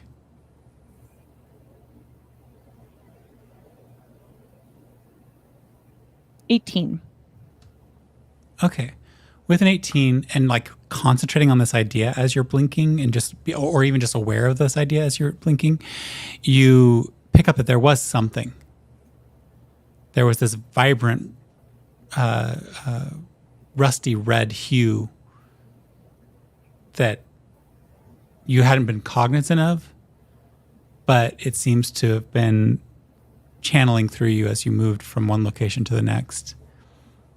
And with the mounting pressure that you're feeling, you're just aware that there was something and you could investigate it more if you chose to. I mean, yeah, if I noticed something, I'd probably try to zero in on it, but I don't know what that looks like because I'm not sure I quite understand what you mean, like a rusty red hue around me, or it's just like it was if music was colors or if tastes were sounds. It's like that it's not real, but it's a way of getting and understanding what was happening. Okay. Synesthesia blink. A comment from almost 20 minutes ago is now relevant. It is. I was waiting for it. All right. So you immediately try to dive into the space? Yeah, Of- I mean, So following your impulse key, control is not exactly Trixie's. it's not a forte. hallmark of Trixie's world. Plummeting into her key and just where it is and where it comes from. Could you go ahead and roll a attack? This would have to be one of your dexterity-based attacks. So, like an unarmed strike. Yeah. Okay. Nobody's really rolling great today. Except for that one that wasn't. Okay. 23. Awesome. That hits. No. as you have Trixie a shadow karate boxing, chops a ley line in half. as you have a shadow boxing moment, and you can feel what you would normally probably describe as the muscles tensing and moving through your body, the energy release. You can feel that there's something more to it, which you've identified as your key, just like the overarching stuff that allows you to do things like Hand of Harm or Hand of Healing, although lately you haven't even had to expend those key points. And as you even have that thought of like, you don't even have to expend those to do this, you realize as your brain shifts to heal or harm, you decide. I would default to heal just because As you default I to don't have an heal active and you target.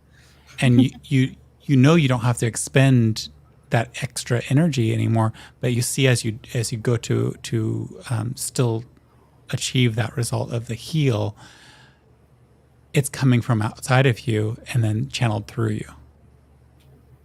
And you can see as you trace that back, after your fist still held in the air, kind of like frozen in a moment in a awesome martial arts, karate, kung fu, whatever style martial pose you're in that moment. You can trace back and you can see that fiery red energy is attached to you and it follows you wherever you go, but you can feel how it's connected beyond you. And it's like you're in a web of these energies that flow, and they're all in flow. They're all moving in different locations. And you just happen to be a center point where a lot of them can gather and hold for a moment together. But even the ones that you claim as your own key, they're still flowing through and moving in and out of this web. And can I see anything on the other two or just what's on me? As you stretch to observe that, you see a bit more on Tanzanite than on Asher of your particular flavor, let's say. You can see that there's a lot of that, of your flavor centered around not Asher himself so much as his revolver and his new rifle. On Tanzanite, you can see that it's a little bit more oriented around the mace that she has, but you can also see some of it is in various components of where she is as a person, as well as her hands and her fists. Not my flying suit. Not your flying suit. Not that you're in there to see it, but you also see that there's even a little bit in Tanzanite's teeth. Sound like a radium girl. Magic feelings. As I like kind of come back, I'd be like, I mean, I guess I look at Tanzanite Nash and I go, she's not wrong. I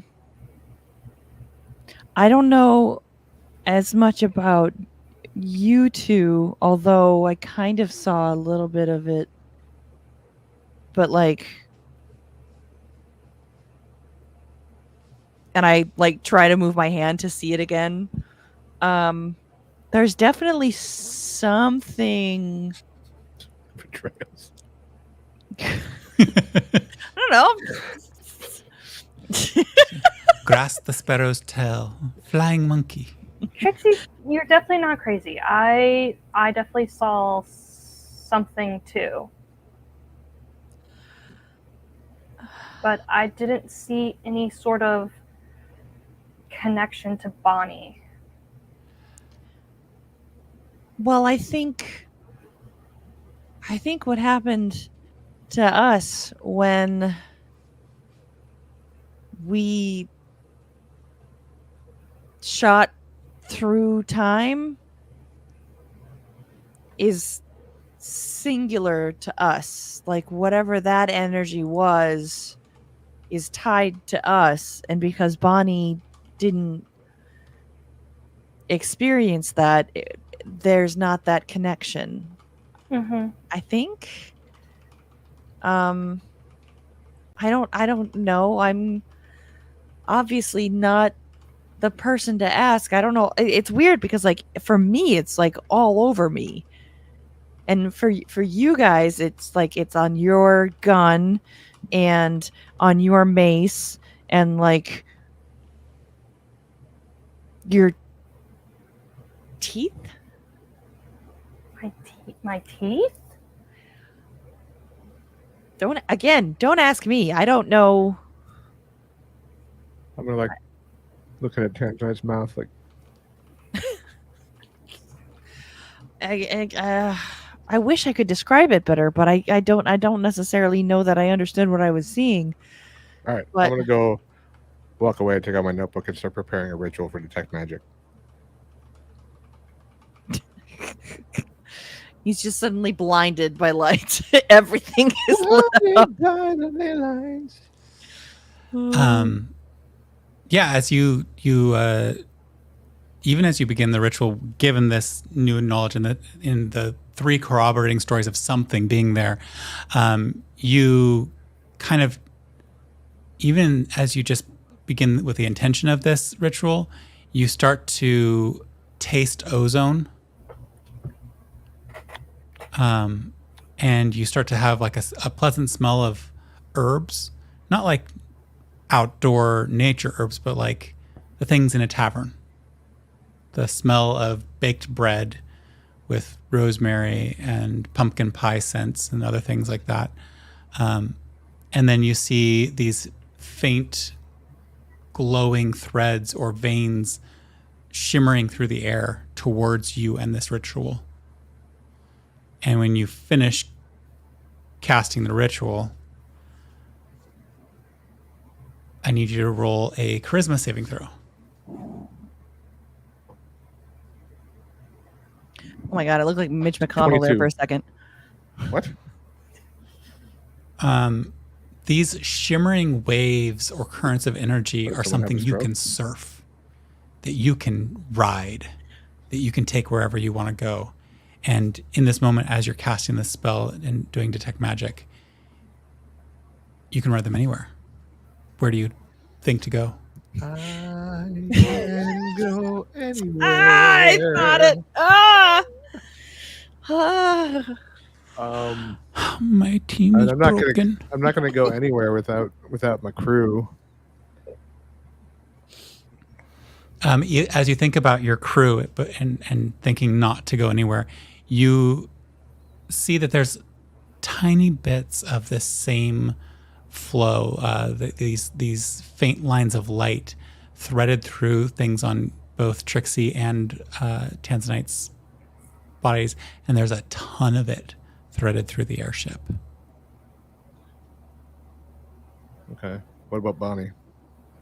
Bonnie seems to be completely devoid of this particular bit. Does she have like other magic on her? You can't see any magic of this particular brand. Go ahead and roll a Arcana check. Let's see if you can branch the void.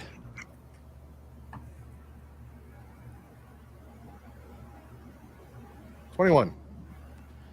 As you seek to find what isn't there, but obviously something has happened, you have a mental shift, it gives you a little bit of a headache to be in this space, but between the detect magic, the sensing the arcane weave, you suddenly can see multiple other threads. You can see something that does fit the description Bonnie provided you, and it's super bright. It's hard to make out how it's threaded through spaces and how it interconnects, but where Bonnie is, it's super bright. Looking away from her to some of the forest creatures, you see it in various levels and muted tones, but you can tell that this particular area is a major concentration of that. At the same time, you can also see threads of something darker. It's almost if you think about how gold in its raw form embedded in rock is kind of a bit of sparkle and gleam here and there, but it's also got that obsidian darkness around it. And you can see that's actually very deeply threaded through Tanzanite and through Trixie, and a little bit entering yourself. But the concentration seems to be on Tanzanite, and it's not quite as blinding as the energies that surround Bonnie. And as you look at Trixie, you see an equally vast amount of this fiery reddish energy. Am I able to manipulate any of this? Like, can I touch it or move it or? Reaching out to touch it, can you do another charisma saving throw?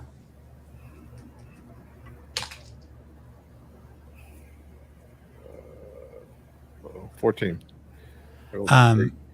You reach to touch one of the other types or reach to grasp it or think it, and the arcane energy intercepts itself between you and that and pulls you back to it. And you get a feeling of, no, you're mine. I'm yours. My magic school doesn't like it when I cheat on it. Is that what you're saying? Pretty much. Sorry. All right. I'm going to drop my detect magic. As you drop it, you still maintain that sense of these And then I'm going to try arcane one more thing. lines. I'll be like, hang on, I'm going to try something I've been meaning to try. And I'm going to take out my book and like flip through, find the poem that I wrote. I'm going to say, spirits of the void, ethereal plane, take me there beyond mortal bounds. And I'm going to cast etherealness and step into the border regions of the ethereal plane. Do you want to describe how that transition occurs, or would you like me to describe it? I go like this, or I disappear, just like gone. You all lose all vision of Asher. Asher's gone. Asher, you are in this misty, fog-bound space, and it almost feels like you're in a great ocean. You can see where the structures of the place you just were. Like, you can even see Bonnie's tree form. You can see the vague fog-enshrouded shape of the airship, and you can vaguely make out places that your friends might have been. Is Shep here? You do not see Shep here. Okay. I wasn't sure if he just existed in all like adjacent planes to ours. You just find yourself in this swirling mists and colorless light. The ground feels a little slippery and uneven to you here. There's no sense of solidness. And there's no sense of gravity either. As you're sitting there, you realize you could just go up, down. You also have lost sense of time and things like weather. There was a breeze in the glade. There's none here. There's also no life. There's a ton of the arcane magic. Yeah, I was just curious if I could see like the ley lines and like all of that stuff. That's sort of what I wanted to investigate.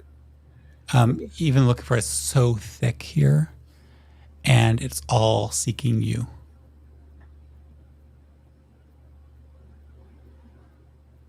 What if I just choose to like try to absorb some of it?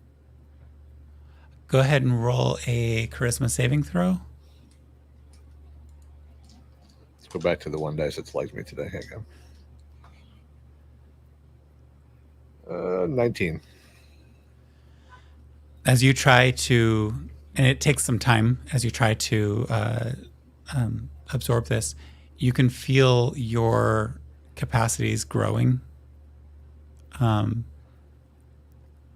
You haven't really cast any spells today so much, but you do have like a burgeoning, if like you stayed here for a couple of hours, continuing to absorb what you have, you could recover that spell slot in mechanical worlds, but recover the capacities that you've expended today.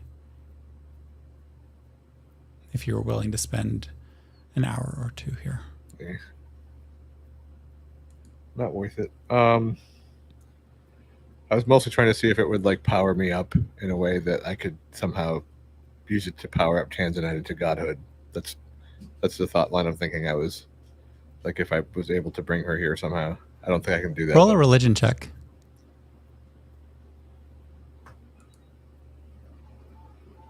Yeah. 13. You wonder what would happen if you tried to pull her with you, but it makes you a little nervous. There's a distinct lack in this ethereal plane of that energy that focused around her. Okay, so basically, like what I'm getting out of this, which I'm assuming Asher would be getting, is Tanzanite's religious magic, Trixie's key, and the magic that enchants all of our items is a similar school of magic. Nee and I are in a different but similar school of magic to each other, and then Bonnie's in her own school of magic from the rest of us. Correct? Yeah. Okay. So I'm going to let my spell go, come back. I think I can just go back, right? Yeah, I think so. Is you just cast it at level 4 or something like that? Yeah. 7th level, I think is when it. I don't remember what level is it. I didn't actually click anything, so hang on, let me find it. Hey, would you have to write a haiku every time that you cast a spell, or see if you remember to click them every time? Yeah, because Okay, so we told you had to do that. Asher popped out of being. Do either of you, Trixie or Tanzanite, react to that? Excuse me, sir. Why is it that both of you can do that and I can't? Because that's not fair. I just point to myself and go, goddess. Wait, am I back now? Or is this Not yet. Let me just make sure something didn't happen. Yeah. Apparently, Etherealness is a level 7 spell, so I can't find it. Do you? I mean, it's a magic thing. Whatever. But you don't like go investigate where he disappeared from or anything like that. I mean, there's not much me especially can do about it besides like go where he was standing. Do you do that? That's what worked out. Is that what I'm at? That's literally what I'm asking. Okay. Well, actually, what I'm going to do is I'm going to walk over and I'm going to be like, how come you two can do this? And then this whole thing. And then I go to like, Asher, you come back when you try to, and you are shunted away from the location. So Asher, I would love you to do a dexterity saving throw. As you're waving your arms, I get smacked out of the way. 20. 20. Yeah, you catch yourself as you would normally go back to the same exact spot you left, no matter where you moved within the ethereal space. But because there was somebody there, you appeared somewhere different, and expecting the slipperiness, it's actually really stable ground. It's just a moment to catch yourself as you're not where you expected to be. But otherwise, everything's fine. You can see. Like, whoo! That was weird.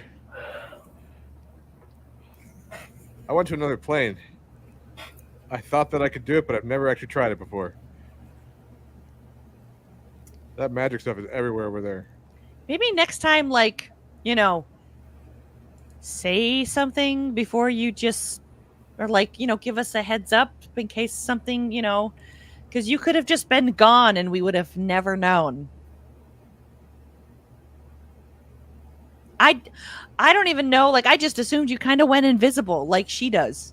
Oh, sorry. I mean, you can do that now too. I was gonna say, don't forget, you can do that now too. Yeah, but I didn't see him go like, whew. Oh yeah, that's true. He just, Does Nice. it make that sound? That's pretty cool. yeah, it actually made that sound. Neat. Science. I'm gonna write that down. It'll make the popping sound. What kind of science? Scribble, scribble. So here's what I figured out. So all of our enchanted items and your key and your magic are all of a similar type of magic. My magic and Nee's magic, also a similar type of magic, different from yours. And then Bonnie has her own type of magic that's different from all of ours. And that's why we only see the ley lines for our own magic unless we have the ability to see more, which I had to kind of force and give myself a little bit of a migraine to see. So I walk over to him and I just kind of boop him on the temple. And I use a key point to use Hand of Healing. As she uses hand of healing on you and you have had this headache, I would just love for you to roll a perception check. making my magic mad. Oh wait, I don't have to use a key point for that. That's right. Yeah, just flows Right. through you. 25. 25. Or actually, more specifically, this. You, That was As so she- into me.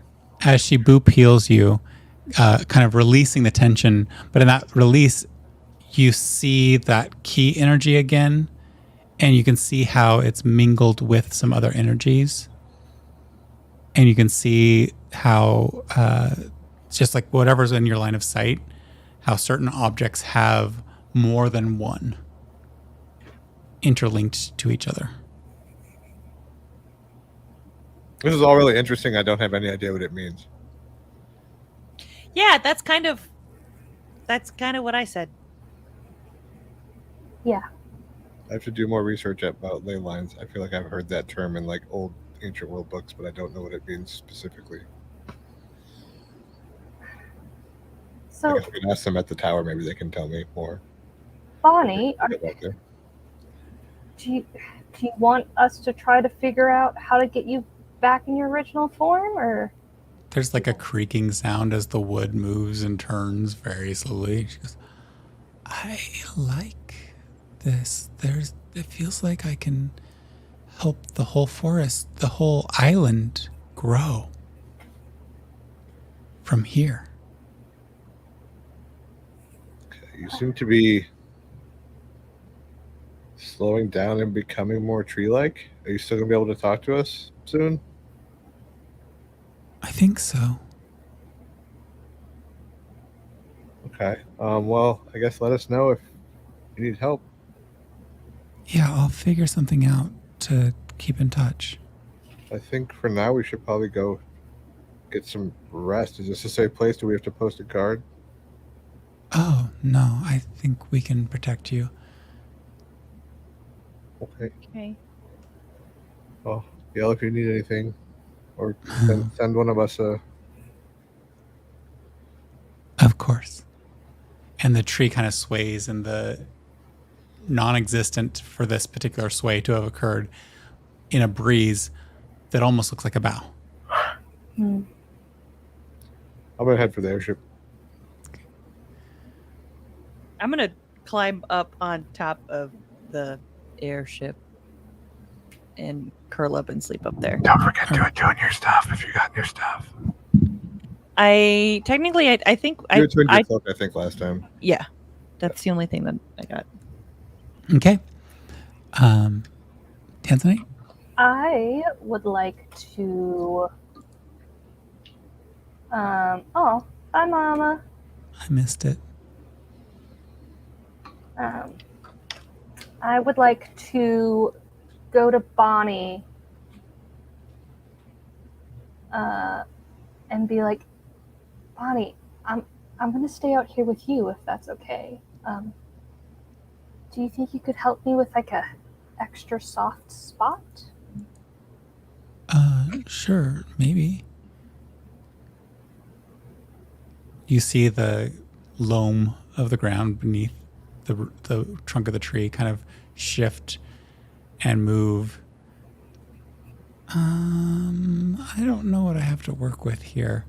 And moss just grows on the forest floor. Is that good or? I don't know. I just feel like we may not see you for a while. So I want to be near you for a bit. Oh.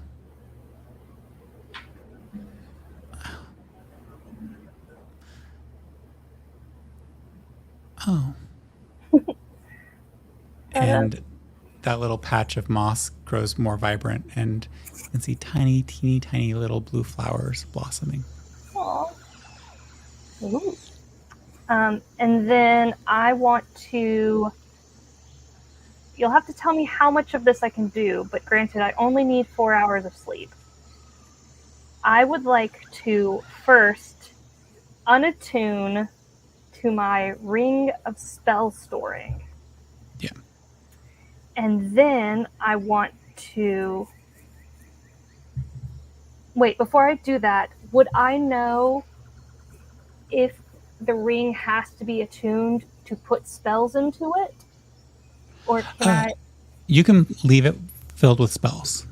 Just let me know which ones you left Okay. it full with, so that, or actually note down somewhere the spells that are left on it, so that if you do hand it to somebody else and they Exactly. attune to it, I feel they like you should know what fill it spells are full in of sending spells at some point, so that you have extra sending spells on the day that we need them.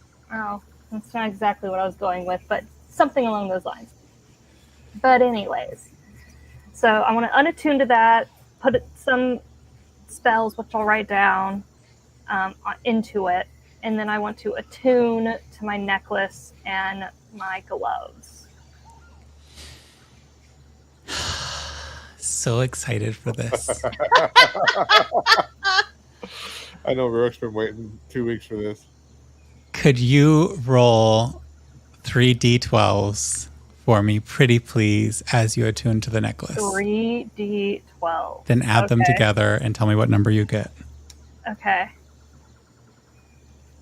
Oh god, I don't know if this is good or bad. Okay, so 18. Huh.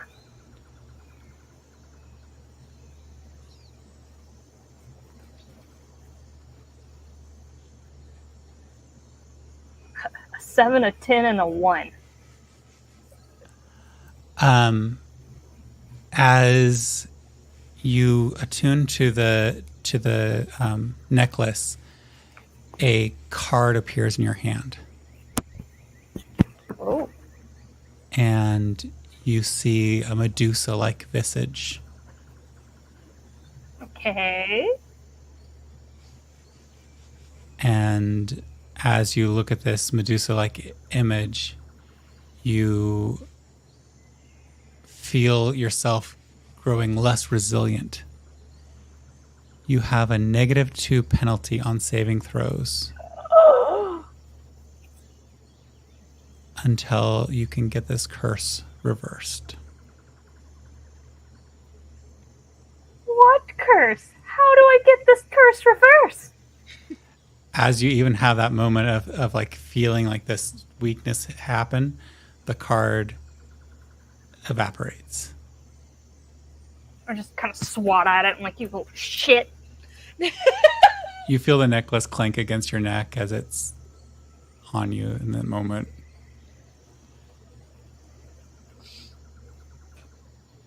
So I have a Medusa's curse where every time I do a saving throw, it's -2. Right? Yeah, right now. Okay. Alright. I'm so happy. Don't. As you feel that, what are you doing? I'm pouting. Because outing? I have a curse, and I don't know how to remove the curse. Or is that like your focus is on the how to remove the curse? Yeah. Don't you have remove curse as a spell? Okay, well, currently she doesn't remember that, and nor did I. I didn't say it. I was just mouthing it. I didn't want to metagame. Jeez. I just had to like get it 'Cause out. also, I'd have to rest to add it anyways. Okay. Fortunately, you don't have to roll a saving throw to change your spells in the morning. No, but probably for remove curse to work. So you've attuned to the necklace And to the gloves. and the gloves. With the gloves, We have to see if the tower has a return policy when this is done. you put them on and you feel this warmth kind of suffuse your body.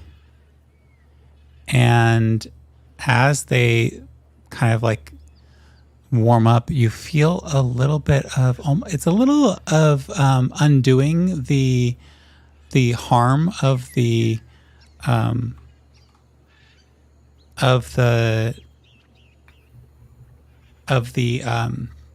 recent curse as your constitution goes up to 20. Oh! You have the gloves of soul catching. And as you are wearing these gloves and you're kind of, you have to break in new gloves and you're feeling it. After a successful unarmed strike while wearing these gloves, you can use these gloves to deal an extra 2d10 force damage to a target, and you will regain the number of hit points equal to the force damage you deal. Alternatively, instead of gaining hit points, you can choose to get advantage on one attack roll, ability check, or saving throw you make before the end of your next turn. Holy moly. That's awesome. As you are wearing these legendary gloves and this necklace, you feel the two of them bond to each other. And you feel something happening between the two.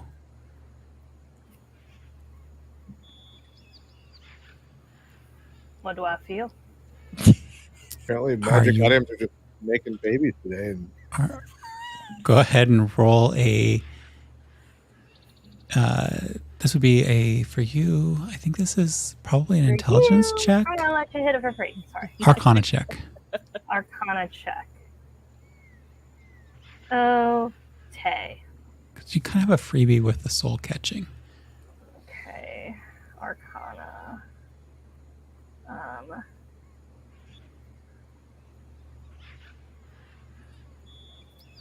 21. Oh, wow. So you can feel that the gloves are doing great things for you. They feel wonderful. Great thing. You kind of hear, can I have you first roll a d20? Okay. Okay. Add anything or just tell you the number? Yep, just tell me the number. 13? Okay. Roll another d20. Oh god. Okay.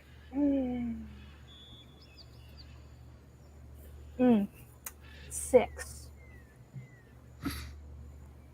I don't know what any of these numbers mean. Okay. You hear... I don't like that okay. I'm gonna need you to have a different tone in your okay. You hear a conversation occurring as you tune into this through your arcana. You hear one voice, slow, methodical, wise. Well, fancy meeting you here. And in response, another voice. Oh, so we're going to be together. That's how this is going to work. Oh, what are we gonna do? You're so boring.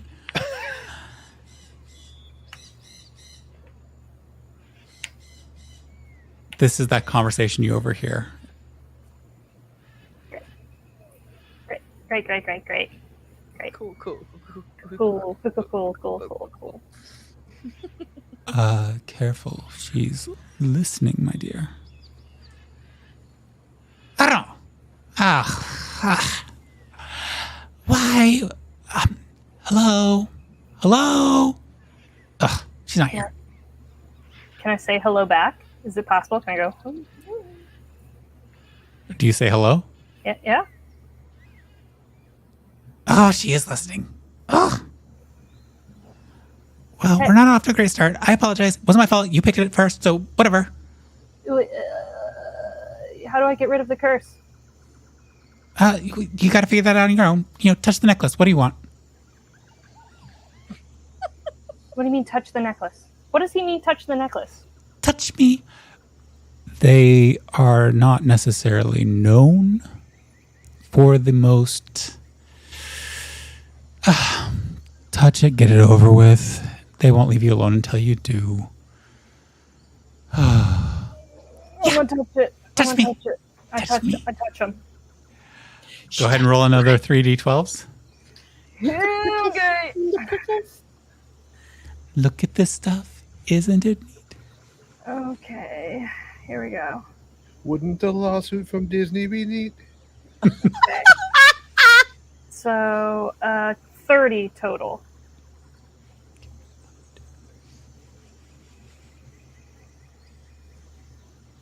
Haha.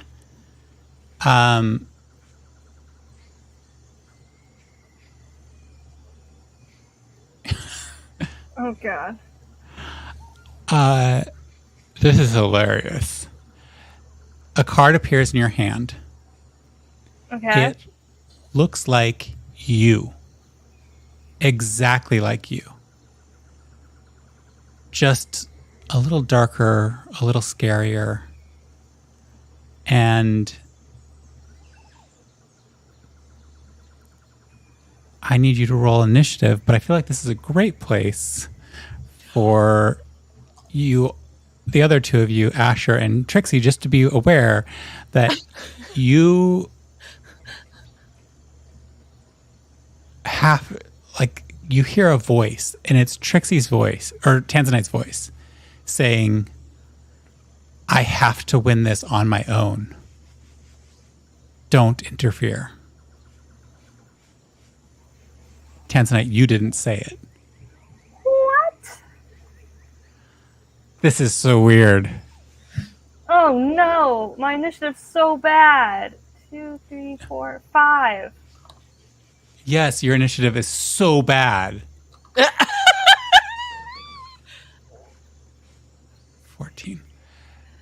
The first swipe comes at you from yourself via your hair. And So offended. as the braid of the other individual comes swinging down at you, does a 21 hit. Yes. You take... this is so weird. You take 16 points of damage. It is hair damage. Force damage. And you look at yourself and you just shrug your shoulders. I It's your look at myself as in there's another me and standing Yeah. in front of me. That just slapped you with your own hair. Oh, no. No. This is so weird. No. Let's see. Trixie and Asher, you just see Tanzanite via Tanzanite both looking upset with each other. Wait, I was inside. Did I come out? I missed something. Oh, you probably I were. was in the airship. Yeah. Okay. Then you just hear the clash of hair. How loud is the clash of hair, Rick? Well, to cause 16 points of damage, it's got to be pretty dang loud. It's a hair slap. It's a towel wax. I'm gonna wait for someone to yell or do something before I come out because I feel like this is not something I would hear very well from inside. Tanzanite, what are you doing? I am offended and appalled, and I am going to cast. Here. Wait. Yeah. Hold on one second.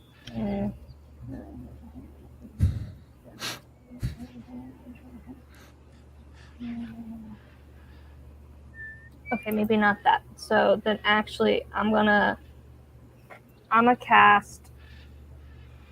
Where'd it go? Where did you go?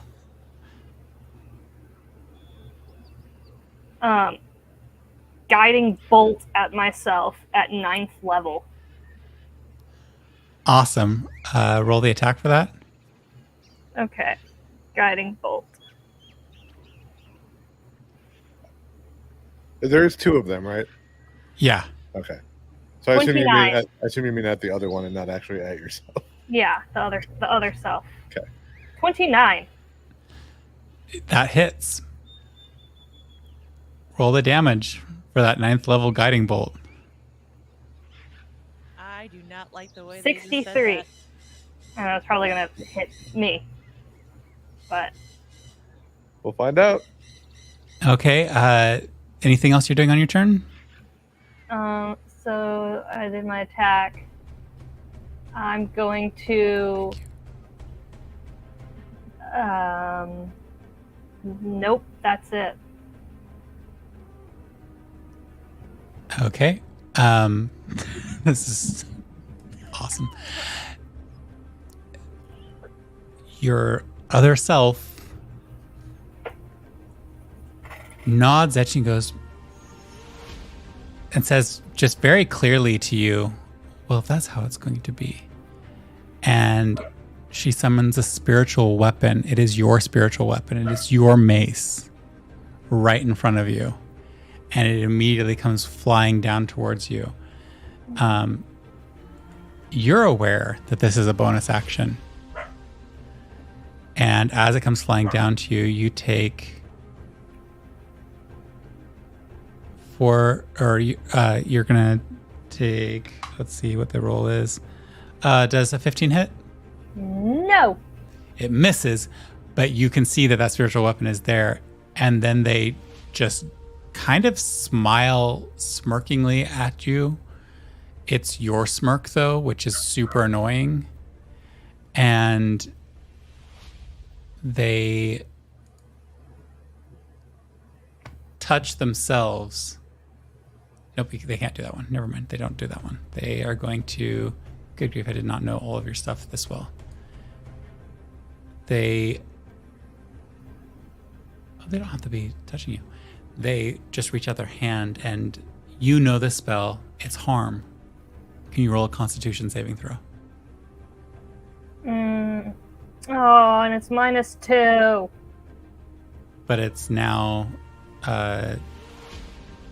with the +5 Constitution, so it's a +3. So it's really the same as it was before. Okay, great. Is it clear from inside yet that there's fighting going on? Definitely by this point. Okay, I'm gonna come running out. The loud spiritual weapon. What am I doing? So wait, what was that? No, Spectrum, no one wants you. Go away. Oh no, that was my... Wait! Ah! What did you want? Do you want me to roll for you? Oh, no, sorry. My dice are still packed up, so I hit a button by mistake, but we're going back. Okay, so I rolled it was a 9. Okay, so 9 plus 5, 3, because down and up. So 9, 10, 11, 12. Your spell save DC is 18, right? So that hits. So. Great. That's 14d6. Love it. It's 46 points of damage. I love it.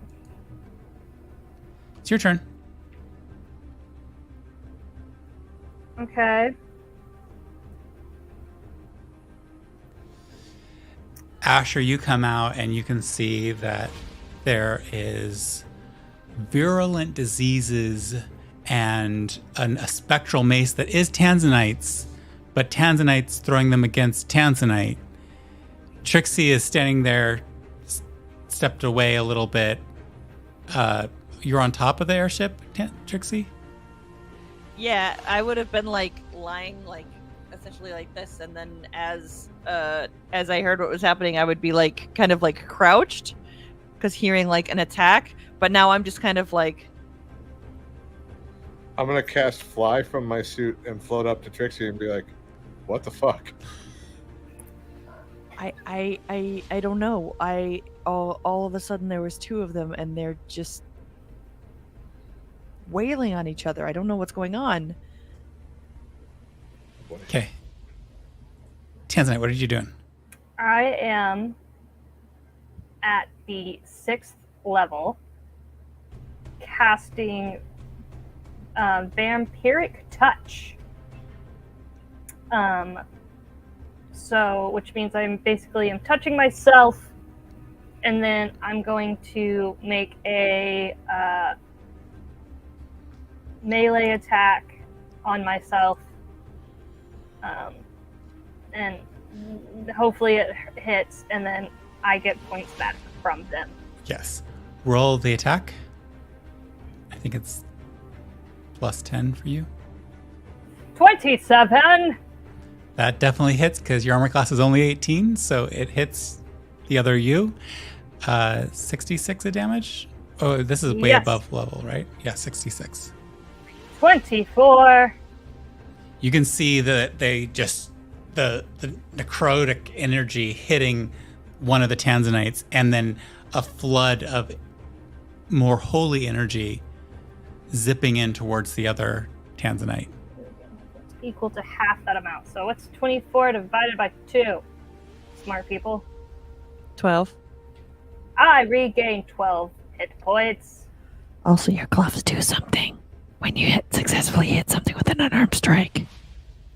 I didn't. I used my. Oh, I thought you were hitting with an unarmed strike. Sorry. Nah, I had to use. Because I thought you said you put your hand on them. Okay, my bad. I put my hand on me. Okay, Gave myself a spell. got it. So 12 points for me. Great.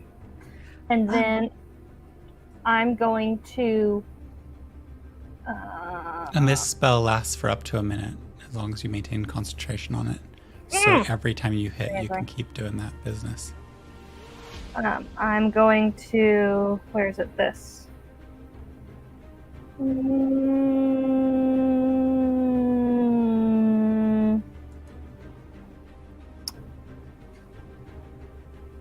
That's. You know what? Fuck it. I'll go ahead and bring up my spiritual weapon as a bonus action. At the. What level? I'll do it at the 3rd level. Okay. So Roll the attack. that is 26. That hits. Roll the damage. Kapow! 8. Is that your turn? Yes. Their overpowered spiritual weapon, cast so high, comes swinging in at you for a not one. So that just spins off in the distance a little bit before settling down and then slowly trying to make its way back to you. Make that catastrophe as it should be.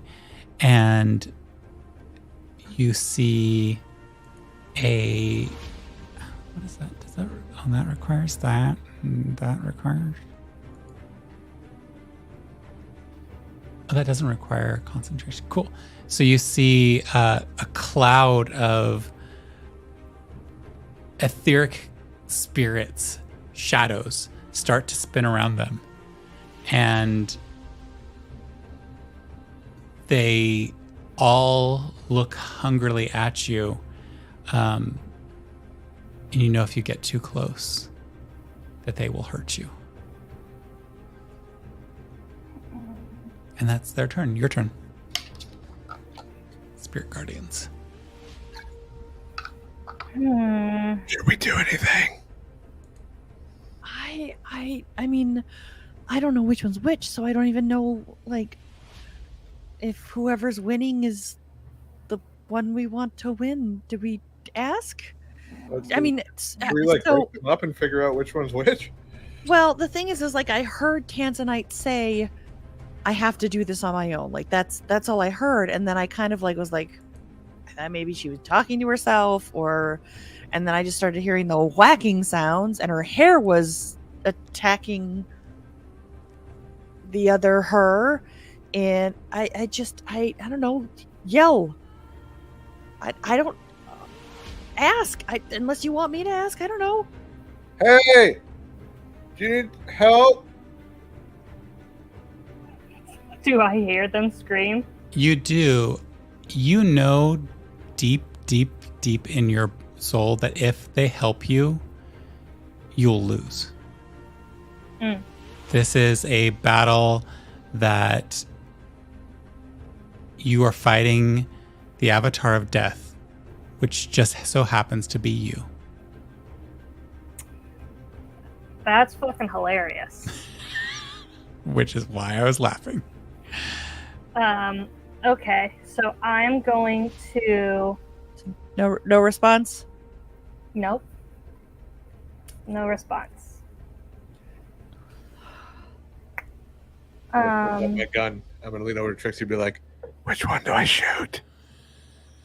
I don't. Sorry, I just wanted to do a which one do I shoot joke.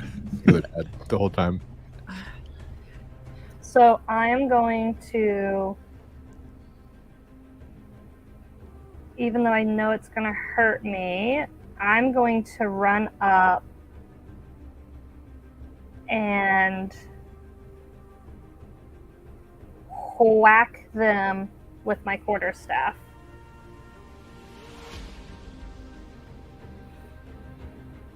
Awesome.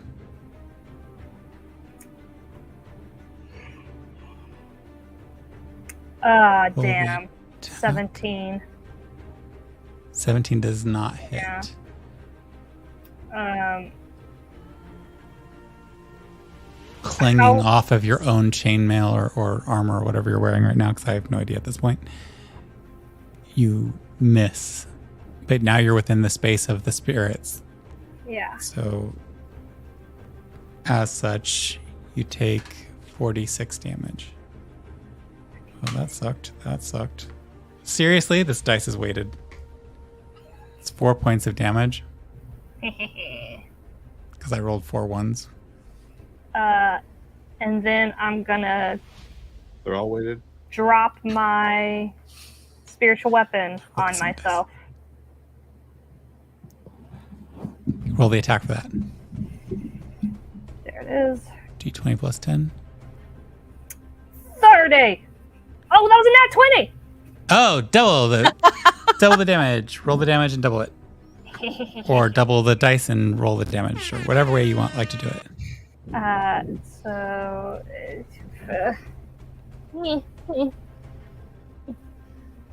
That's not right. That's not right, Jessica.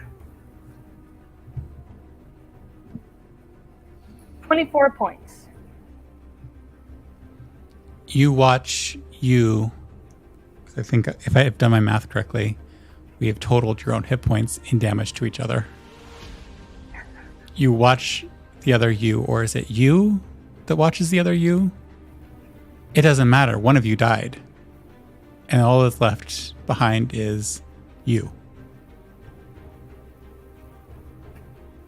And looking at the corpse of yourself and knowing who you are in your own capacities as the avatar of death, or at least the transition to the afterlife, you know that you could never bring back yourself.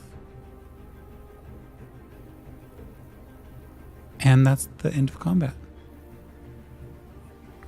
I'm gonna float down with my rifle in my hands. Just be like, hey. Just like floating up off the ground like 80 feet away. I'm gonna go 1 second. And then can I like go back to however I was talking to like those voices again? Yeah. I want to go back and be like, what the fuck was that? Well, you can always ask somebody else to draw one. And the other voice goes, and they won't stop harassing you until you do.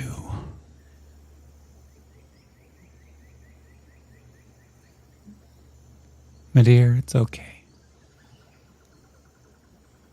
And then I'm gonna go to Asher and be like, this necklace. What's this necklace? And then go to my moss and just lay on my moss, just being like, this fucking necklace, goddamn necklace. She seems fairly Tanzanite, so I'm gonna not shoot her and put my gun away. Asher, as you put your gun away and she's like settling in, you just hear a little voice go, she really wants you to draw one. I know she does. Would you like one? Who the fuck are you? Don't worry about it. You want Tanzanite, one? your necklace is talking to me. Shit. You both hear. I'm Tattletale. gonna just go like this and cover it. Roll 3d12s, please. Stop! Touching it, Jessica! Trixie from up on top is just like, what's going on? Tanzanite's necklace is bad. Bitch. 20. All right.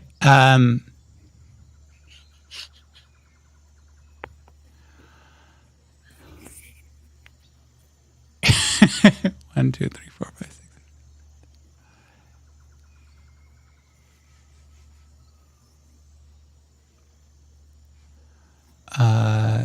Oh wow. Okay. You see this card. It's a picture of a gemstone. And I'm gonna fucking card. And as you look at this picture of a gemstone, you feel a sudden weight in your lap. And there's a fairly decent sized pouch made of leather in your lap.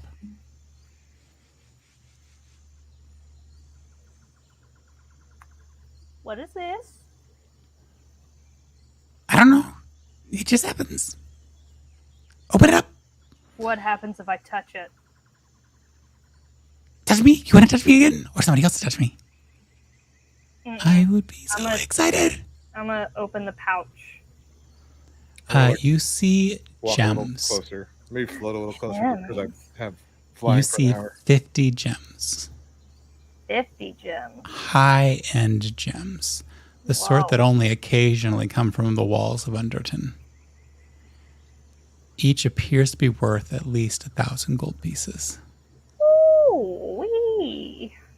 So, Spells galore! where's this thing? I gotta write that down. Great. I'm going to start to like scramble down the side because Asher's kind of getting closer, but I'm like still kind of like Yeah. like at the ready, unsure of what's going on. Is the avatar or whatever is like the other Tanzanite still on the ground? Yeah. I'm gonna like I'd be like, hey, Crab walks Bonnie, up did to you it. see which Tanzanite was the real Tanzanite? Bonnie. Yes. Is it the one that's still alive? Yes, sort of. I'm gonna turn my head and go, Sort of. it's not. Just like giggle underneath. They were both the real her. and she just died. And she can't be back to life, and she's dead. My head hurts. That's weird.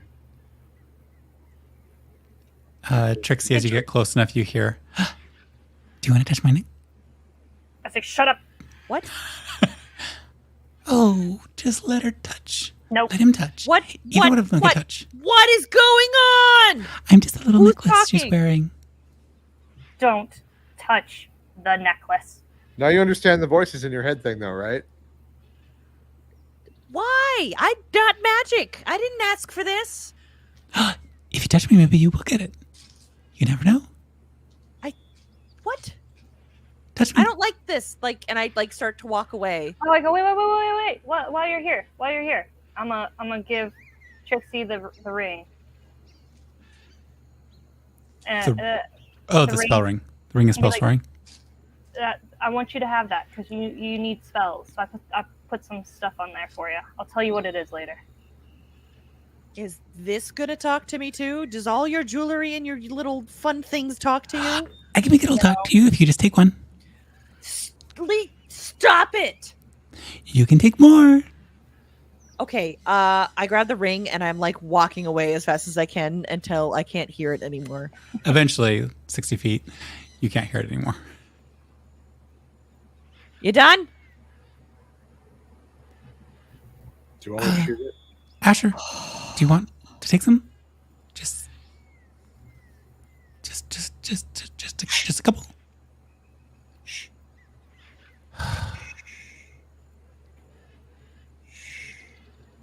Everyone, just go to bed. I don't know how either of y'all are gonna sleep with anybody talking in your head like that. Like, how do you turn it off? You turn your brain off. Trixie, can I borrow your shovel? Why? Because I'm going to Yeah, bury why? this other tanzanite. Oh, it's still there? Yeah. Why am I there? Why did I fight me? Do I understand why I fought me? As you ask that question out loud, Sure, yeah. No, why am I hear- there? Do I understand why I fought? you hear that slower voice. Well, I think there was cross-contamination of the magic of the necklace. So it all works out. I think that just progressed you along the lines of deadhood. Appears to be your trajectory anyways. Had to happen sometime. At least you died like this. So I'm dead? Yep. And yet you're not. I don't know what that means. When you become all-knowing in your own domain, I'm sure you'll understand how being dead works in your favor. Okay. We don't hear any of that, right? Not from the gloves. The gloves are much more, Selective about who they talk to. yeah. They don't have an agenda. Is there a river or a lake, or is there water nearby? Oh yeah, this is a beautiful little glade. It has to get water to feed all the different plants. There's little streams that are rivulets coming down and combining to a little pond at the lower end, and then that traipses off to another. A group of beavers have built a little dam to create that pond, but below that it flows down further. Okay. Hey, Asher, will you just build a little boat that would fit my body? Okay. I wanna do the burial, not the burial, but the ceremony that we would do in Underton. For me. Okay, I'm gonna go away, and then I'll be asking trees are you in a live tree, or can I use you for wood? And then when I find enough trees, I'm gonna I'll build a little boat next to it. Just roll a general nature check. Trixie's over what's going on? Who's dead? I'm dead. I was told that I would understand once I'm all-knowing. So I will let you know when I know. Okay, I'm gonna like run really fast with like my monk speed over to her and pinch her. As you are running over, you immediately start to hear, even though it's in this really quick space. Oh, you're coming back. You want to touch the necklace? I need you to roll a dexterity saving throw. Rourke wants you to roll a nat 1 and trip into the necklace. That's what this is. Yes, exactly.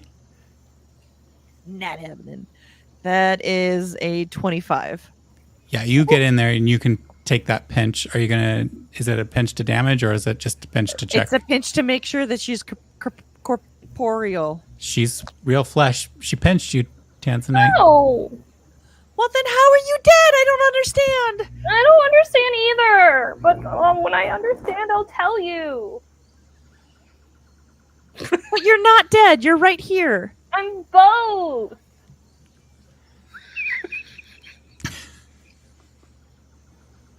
Now help me bury me without burying me. Trixie just like takes the shovel No shovel. I put your hand back. and drops the shovel and walks away. She can't handle what's going on. Like, not even kidding. She's No. Please, freaking out. Please touch me. and then she starts going la la la la la la la, plugging her ears. And then she just like, as soon as she gets away and stops hearing it, and like, but she's like on the other side of the ship. She's like gone. And She's not running, but she's like off somewhere. I think that's a great place to end this session with Asher gathering wood, Trixie having a lot of questions about the world, and Tanzanite preparing to bury herself, which might be the title of our next session. Bury yourself. Performing Tanzanite last rites buries on yourself. Tanzanite by not literally burying her. Yes. The last rites of Tanzanite. Yes. Thank you all so much for joining us. I hope this was fun or confusing, because I am the whole fact that you rolled for the skull without me realizing that the avatar of death is you, and then me going, oh crap, I guess she just rolled for herself. But so much fun. Love it. I feel like the other option could have been like the Grim Reaper pops out and is like, oh, hey, Tanzanite. It God, kind of did. It was the Grim Reaper popping out, because Tanzanite is the Grim Reaper. And so I was like, this is harder and more confusing. She doesn't do the reaping so much as she drives the boat. She's the fairy ferryman. person. Yeah. But yeah, Oh, my head hurts. my head hurt in the whole process of this. Thank you so much for joining us. Hope you're having a great whatever, and see you later. 2 weeks. Dos weekos.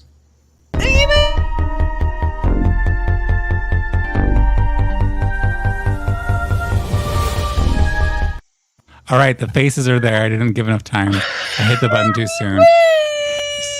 All right, bye. Bye.